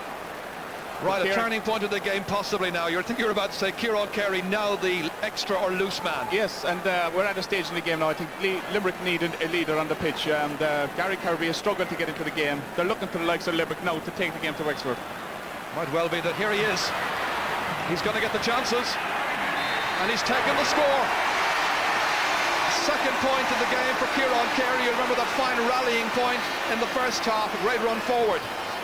So 3 points the margin. Meanwhile, Limerick on the far side are preparing Brian Tobin from Mungret. Perhaps he'll be entering the fray pretty soon. Just 20 years of age. Damien Fitzhenry.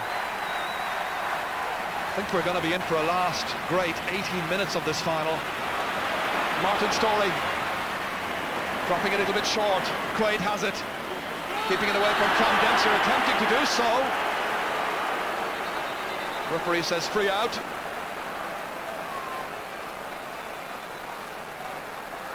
Well, it was dropped short there from that shot by Martin Storey, and that's where Tom Dempsey caught the goalkeeper.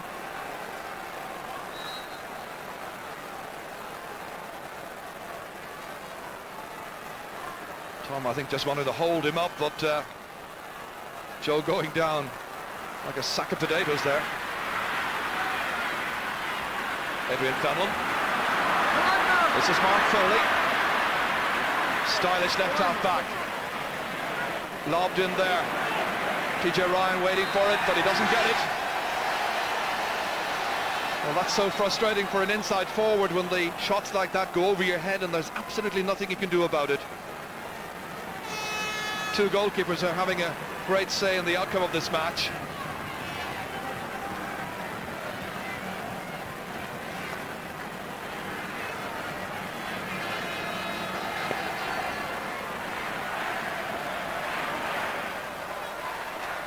Martin Storey trying to guide that into his path. Instead it's taken by Declan Nash. Colin Keogh. Next it's Damien Quigley. Score of 2-3 here, of course, 2 years ago against Offaly. Quigley with just 1 point so far. Rod Guiney playing tenaciously in the second half, but it's Frankie Carroll who advances. Looking for some latitude to hit that shot inside. It's Ger Cush. kicking it away, aware that he might be hooked towards Adrian Fenlon, trying to win that battle against Mike Houlihan, and done very well. Martin Storey next, free in. It's a display of tremendous skill, but character and courage as well by Wexford here. And really they are asking the questions of Limerick once again. Yes, again, and again, the referee again has no alternative. He's been held there by Mark Foley. But I mean, again, great defensive play by Wexford. And with Limerick having the extra man, Wexford are taking the game to Limerick when it should be the other way around.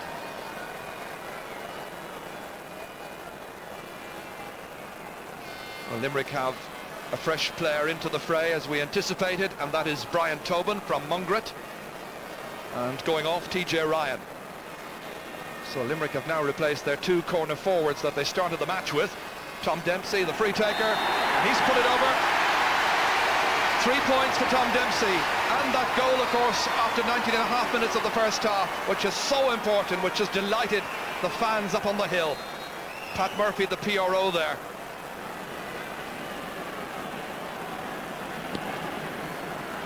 Martin Storey has gone back to mark Kieran Carey, who was the loose man. Wexford doing their homework very well, summing up the situation with great accuracy. Inside, and that was touched on the ground there by Barry Foley.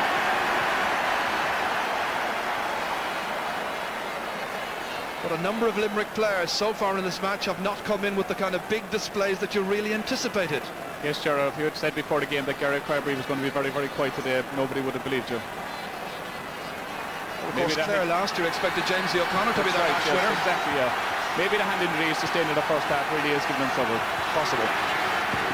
Damien Fitzhenry hitting this free.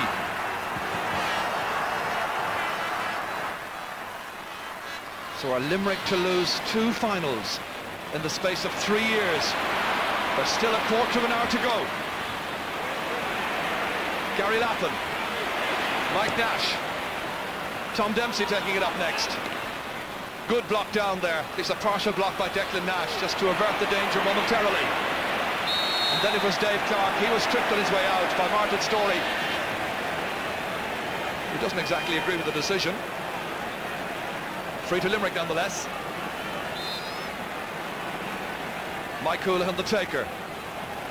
A huge one downfield. Wind assisted, in it goes. Here's a chance, missed by Gary. And the referee's whistle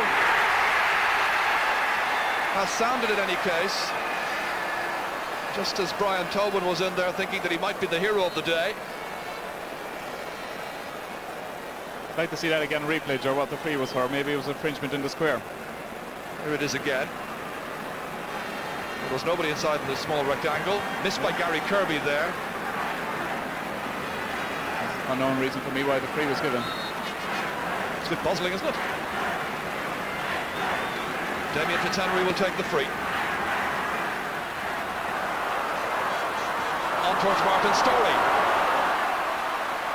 Trying to get around Mark Foley. They've hit a couple of poor wides now in the last 3 or 4 minutes play. But the 14 men are having to make up for the numerical disadvantage by working extra hard.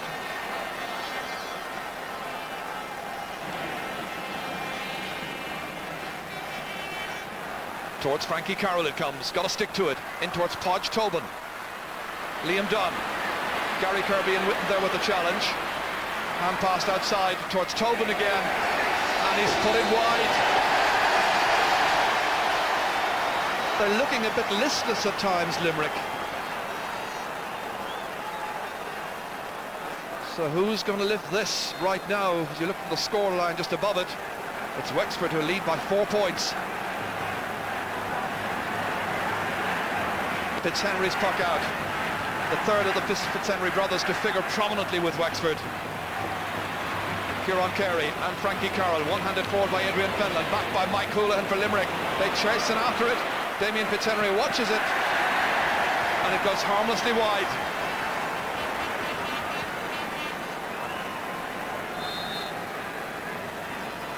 And Ger Cush there in need of attention, just on the bottom right of the screen. Well, Wexford fans have seen their side put in such a dashing effort so far. The first, 24 minutes or so of the second half.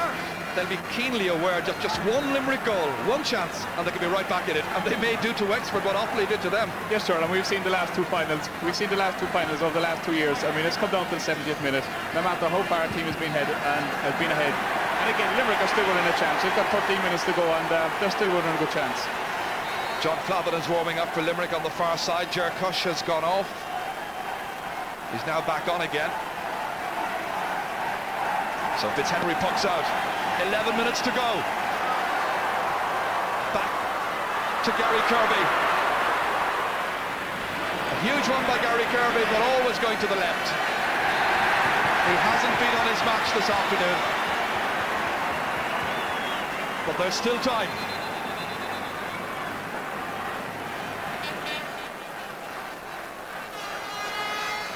Well, Damien Fitzhenry in no particular hurry with the puck out. Gary Kirby with just 2 points in the match, both of them coming from frees in the first half. Suffering from a finger injury, no doubt about that.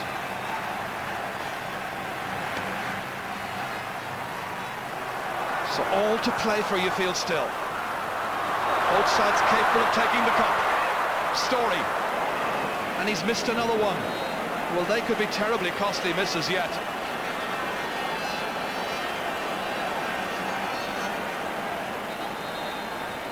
Joe Quaid has Mark Foley totally unmarked on the left-hand side of the field here. He's suddenly kind of become the loose man, as Wexford have thrown players back in numbers, really, trying to get back behind the ball, anticipating what's going to happen.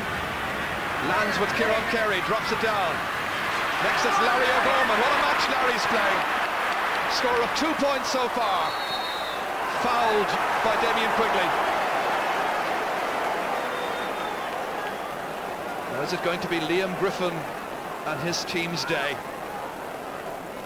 It has seemed like that, but we know how quickly matches such as this can change. Yes, sir, the one worrying thing though from Limerick is the way they're playing at the moment, the way they're wasting possession. They don't seem to be taking the fight to Limerick at this stage, and they really need to be up in their play now. They need a bit of inspiration over there. Liam Dunn. In it goes. Tom Dempsey will be hoping to kill off the Limerick challenge completely with possibly another goal. Mike Houlihan advancing. Stopped by Gary Lappin, who needs a replacement stick. That'll be a sideline ball for Limerick. John Flavin continuing to warm up on the far side there.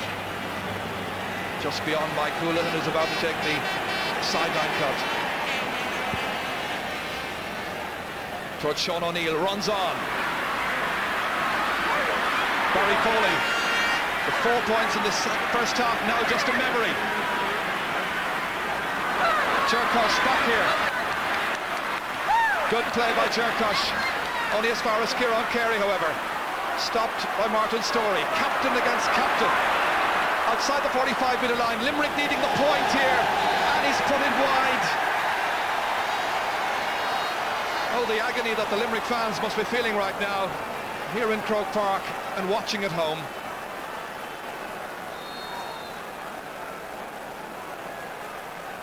I think I know who she feels.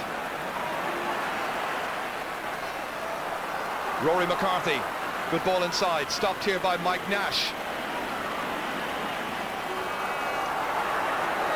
Ger Cush again under it. What a tremendous catch.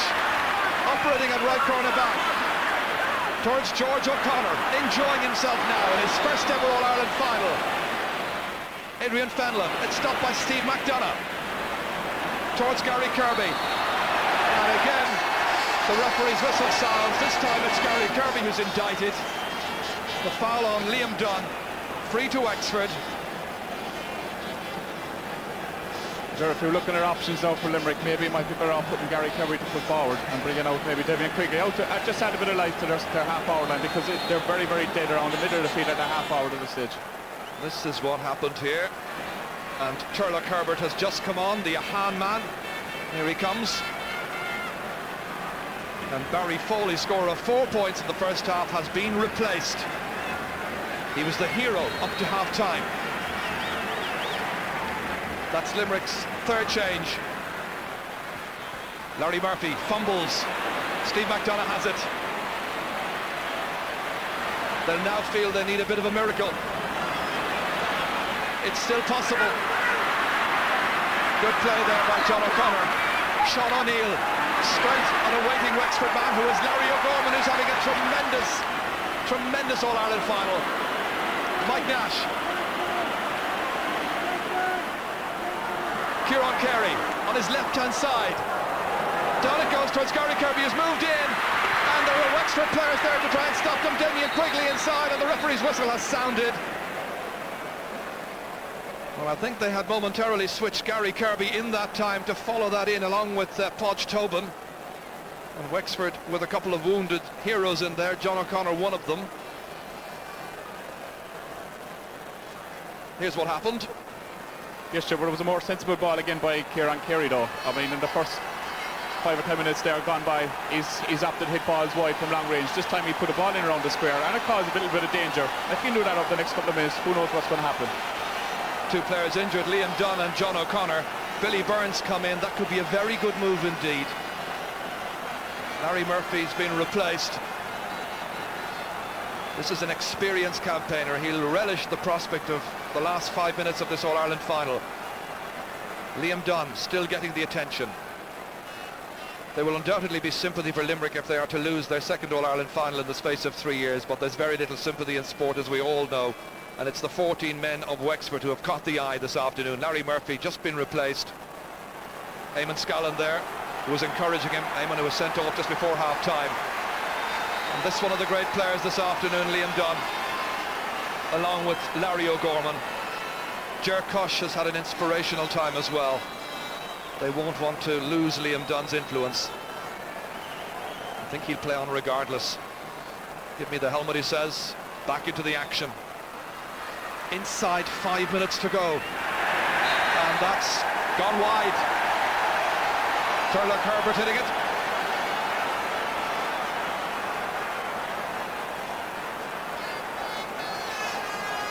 Wexford looking close to that 6th All-Ireland win. The scoreline has been stuck on 113 to 12 points for quite some time.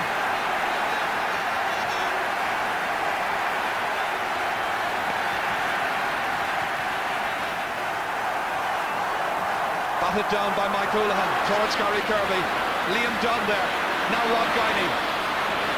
Rod leaves it behind. Assistance and support from Adrian Fenlon next. He's another one of the heroes. Frankie Carlson, give me the ball back, and Fenlon goes after him. Just a little bit heated. Liam Griffin then calling out the instructions to his backline. Quickly taken to the waiting Dave Clark. And that to put just a goal between the teams. Clark's first point. 113 to 13 points. They'll be still thinking of 2 years ago, hoping now to inflict that kind of defeat on the side that's been the better team in this match. No doubt about that. The men from Wexford. Damien Fitzhenry pucking out into the half-forward line. Missed by Adrian Fenlon. Steve McDonough back to Dave Clark. Limerick in after this one. Turlock Herbert. That's Colm Keogh. Good play by the terrier-like cornerback. He kicks it forward. Well, it's a real backs-to-the-wall exercise for Wexford. It's as heroic a performance as we've seen from any team, but just 14 men. Christy Todd with the glasses in there, who was Secretary of Offaly 2 years ago. Good ball inside. It's won by Martin Storey. Look where he is, and Liam Dunn drives it out there. They're trying to stonewall this Limerick team and do so with a bit of style. Rory McCarthy, downfield it goes. Mike Nash. Our 15 men to lose to 14. It has happened so often in sport. Kieran Carey has it. They need a point here, and he puts it over the bar.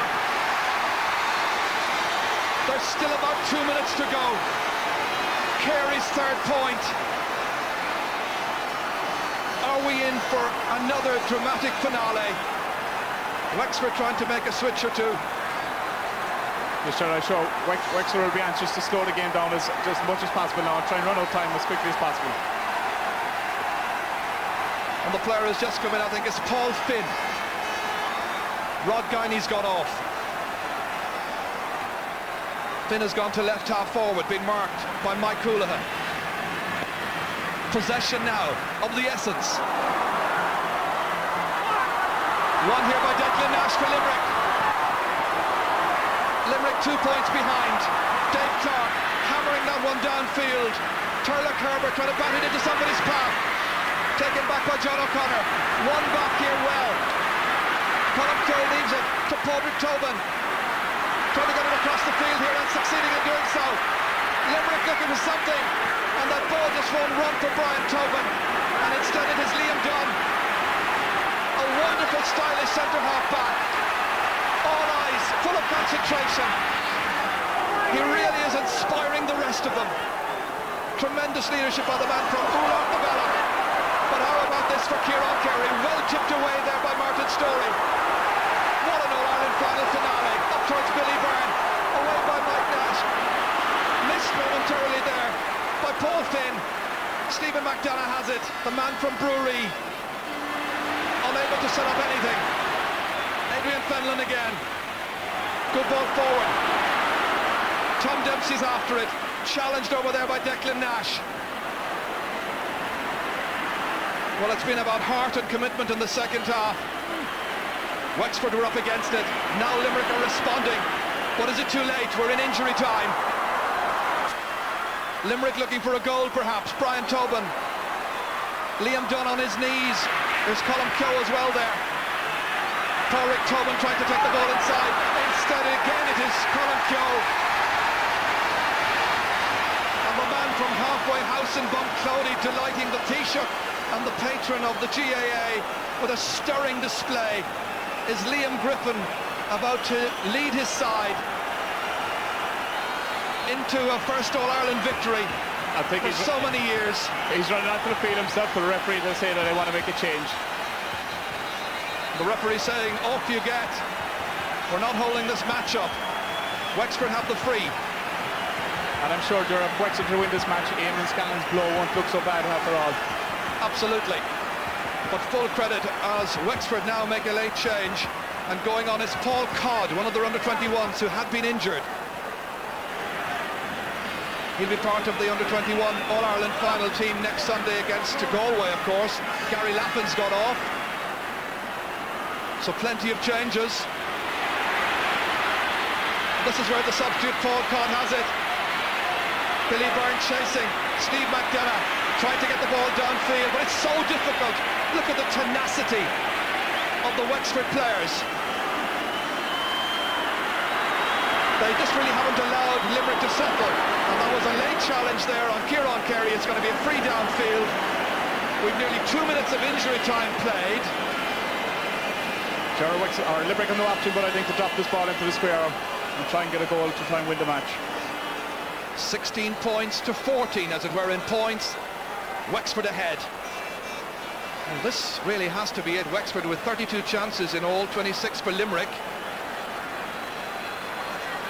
And the referee, I think, has told the Limerick players just how little time remains. It's going to be Mike Houlihan from Kilmallock to lob it. And it's all over, is it? It's all over! There was no time left, and Wexford are the champions. They've won their 6th All-Ireland final. The Liam McCarthy Cup goes back to Slaney's side for the first time since 1968. It was a performance of passion, of bravery, of skill, of tactics by the manager and his selectors. Martin Storey has led them back into the promised land. The barren spell is over, and that in spite of 2 terrific saves by Joe Quaid. Limerick just somehow hadn't it in them today, and it's Wexford a win by 2 points. Wexford 113, Limerick 14 points. That is as stirring a victory by any team in the All-Ireland series as you've seen, I think, for many, many years.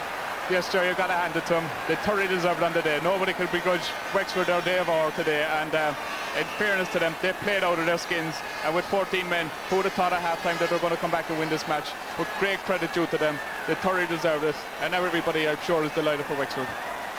Absolutely, and delighted for George O'Connor as well in his 35th championship match. He'd been associated with so many defeats in Leinster finals. People were almost giving up on Wexford hurling, but Liam Griffin had belief.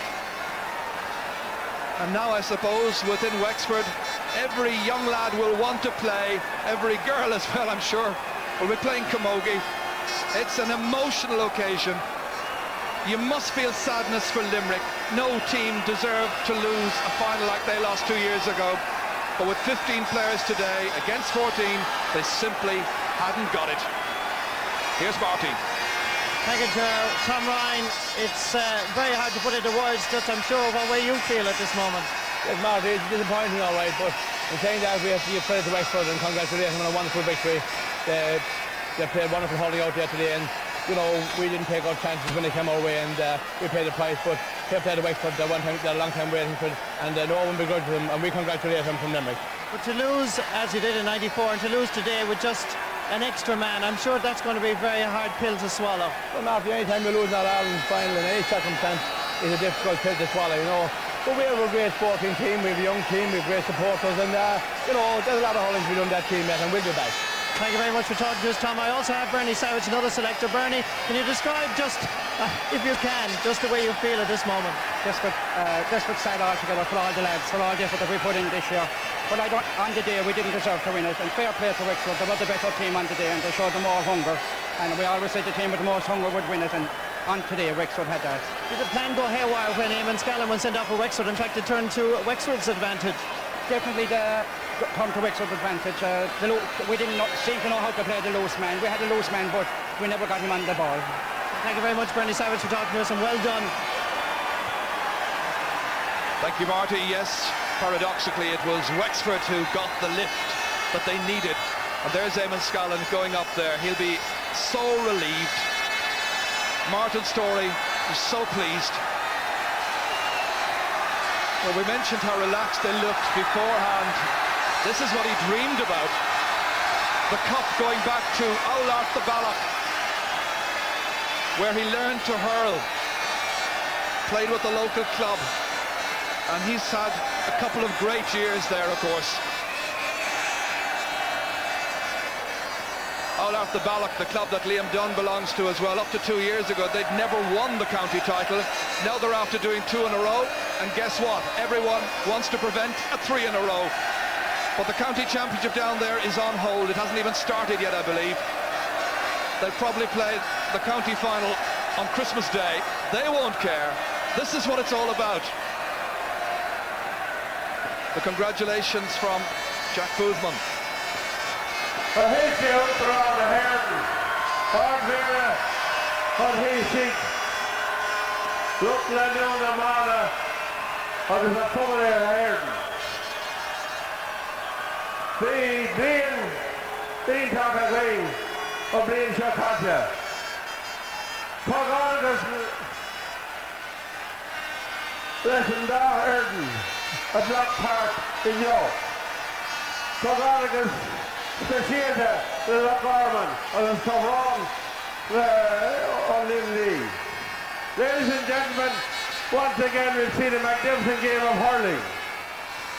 Two great teams playing hurling with all the true spirit and passion that hurling deserves to be played with. Congratulations, of course, go to Wexford. A magnificent achievement coming from back last May.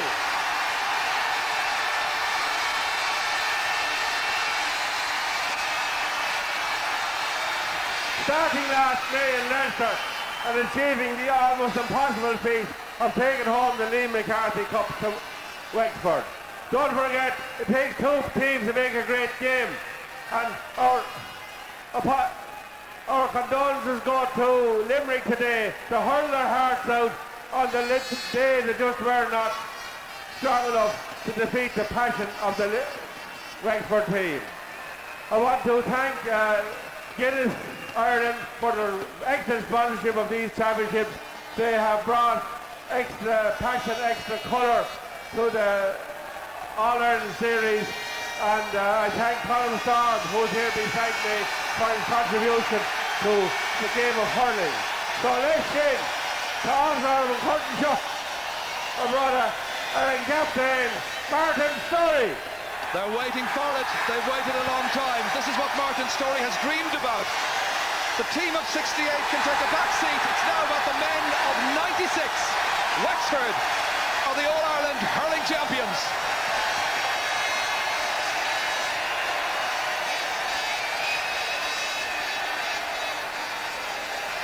It's been a wonderful championship, the Guinness Hurling Championship, and Wexford emerged victorious.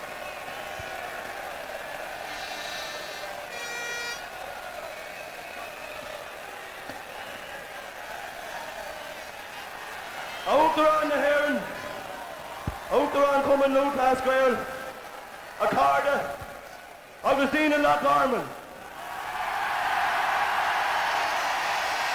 Tafira Durham, and Curnshaw had Locka, our Hun Fernamani of the Lochorman, August our Hun Winter Lochorman. It's Father Tommy Nick Bonnock, Anshaw, August Tom Launtak, Glamore, are they doing Golair? August Begg, Craig a Gwing, and Sharpton Chuck Hoing, August on me Chuck Hoing.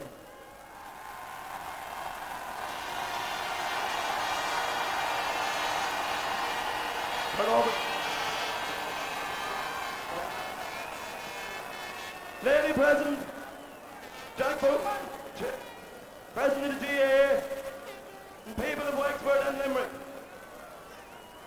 This is an unbelievable day for me and the Wexford team. I can't describe to you what it meant to be. It's been a boyhood dream of mine to hurl in Croke Park. That was my dream. Hello to captain of Wexford team and a great Wexford team to victory.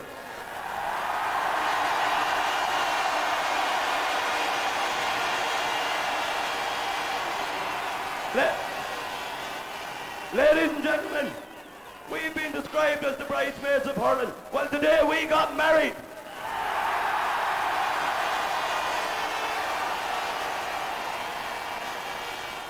Now, I want to start a few thank yous.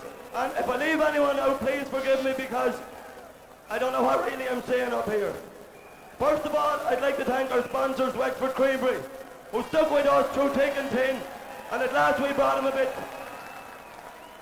I'd like to thank the Wexford County Board.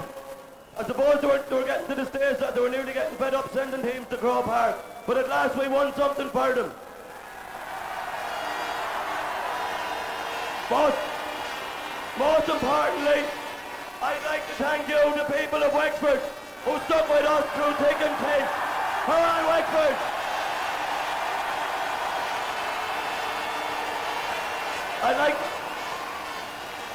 I'd like to thank our doctor, Dr. Stephen Bowe.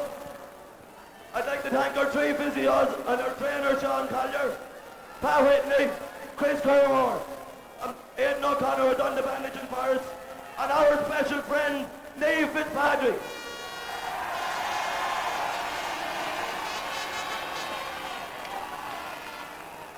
Now, I would like to thank Rory Kinsley and Seamus Barron for the work that they have done for us, and they have done an unbelievable amount of work for us for the last 2 years.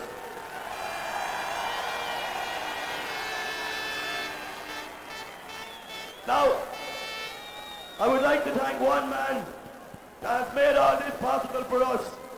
People in Wexford didn't hear of Liam Griffin, but I'll tell you one thing, the whole world knows Liam Griffin now. Liam Griffin.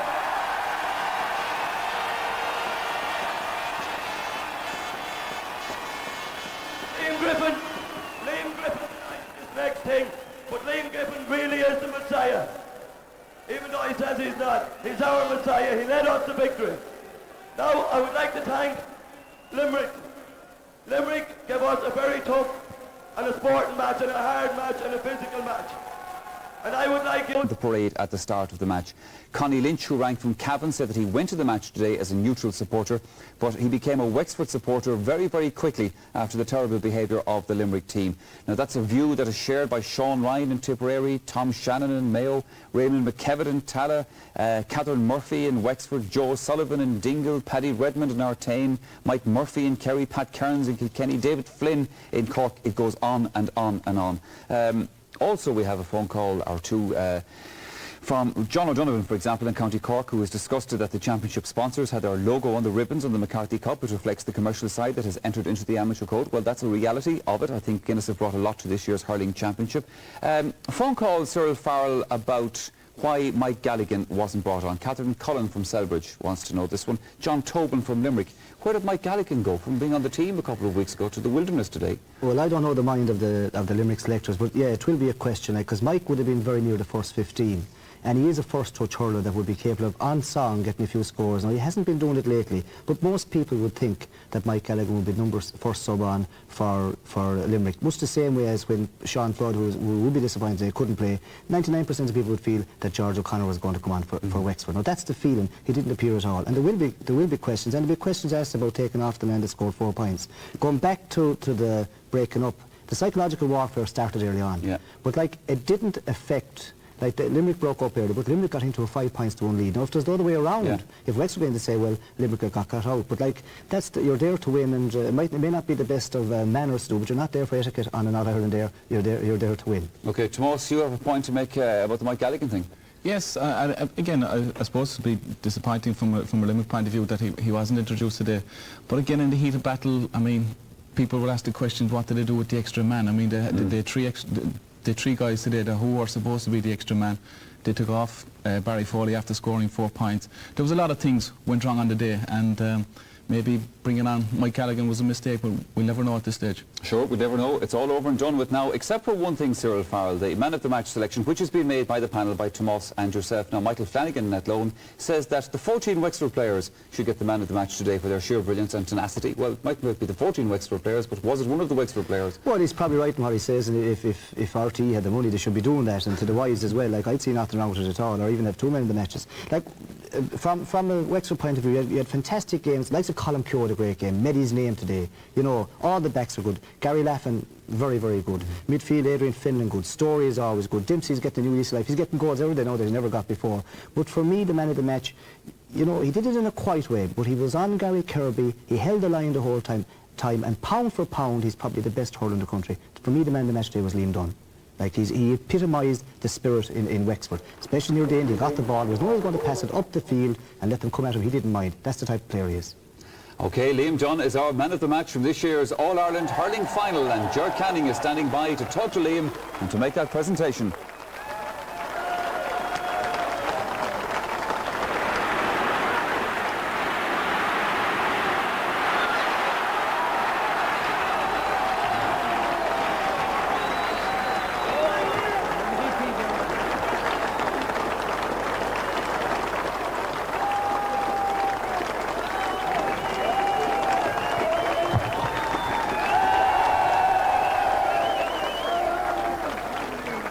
Well done, Liam.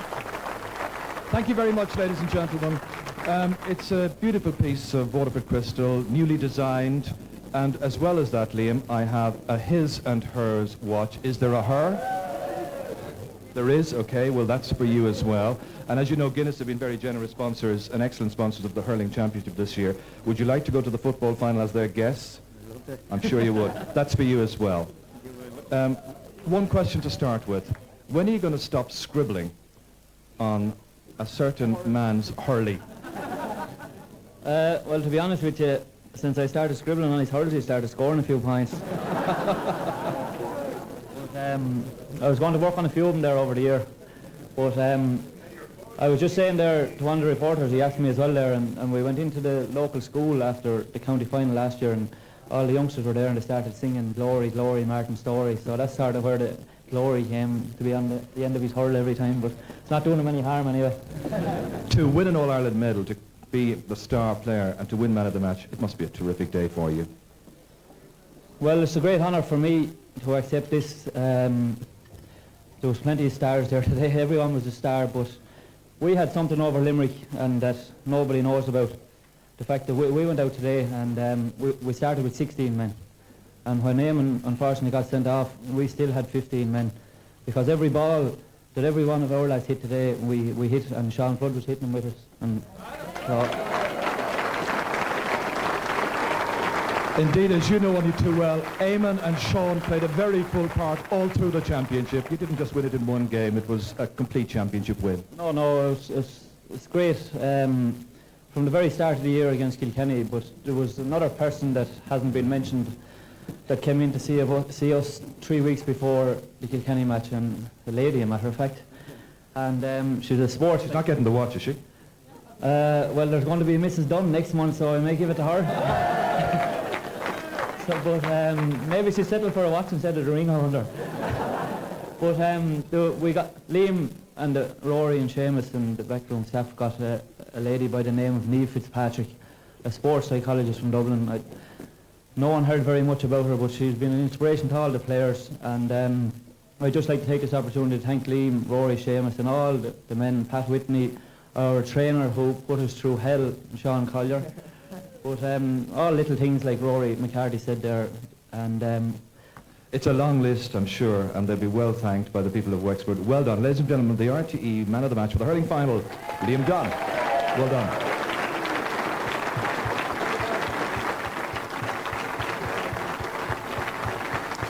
Well, Liam Dunn and Martin Story made us very welcome during the week when we were down doing our preview stuff in Oulart, the Bala, and I'm sure they're all enjoying today, and in particularly Liam Dunn's success with the team. And that's it on the last day of the All-Ireland Hurling Championship. In a fortnight's time, we'll bring you the story of the football final. Let's hope that Mayo and Meath can serve up something similar. We'll show you how things unfold, and a reminder that we have a Sunday game with a bonus next weekend when we bring you coverage of both under-21 finals being played at Semple Stadium in Thurles. Well, that's it from the Sunday game for tonight. My thanks again to Cyril and to Tomás. We close with Jerry again and the happy company of Wexford fans celebrating a well-deserved victory. It's been a long wait, Wexford, but welcome back to the top of the hurling tree. Well, they certainly are that. Now. Oh, it's a dream I still hold for the men of today and the heroes of old. Oh, the purple and gold, it's my heart and my soul. It is a beauty, I was told, to wear the purple and gold, the purple and gold. It's a dream I was told.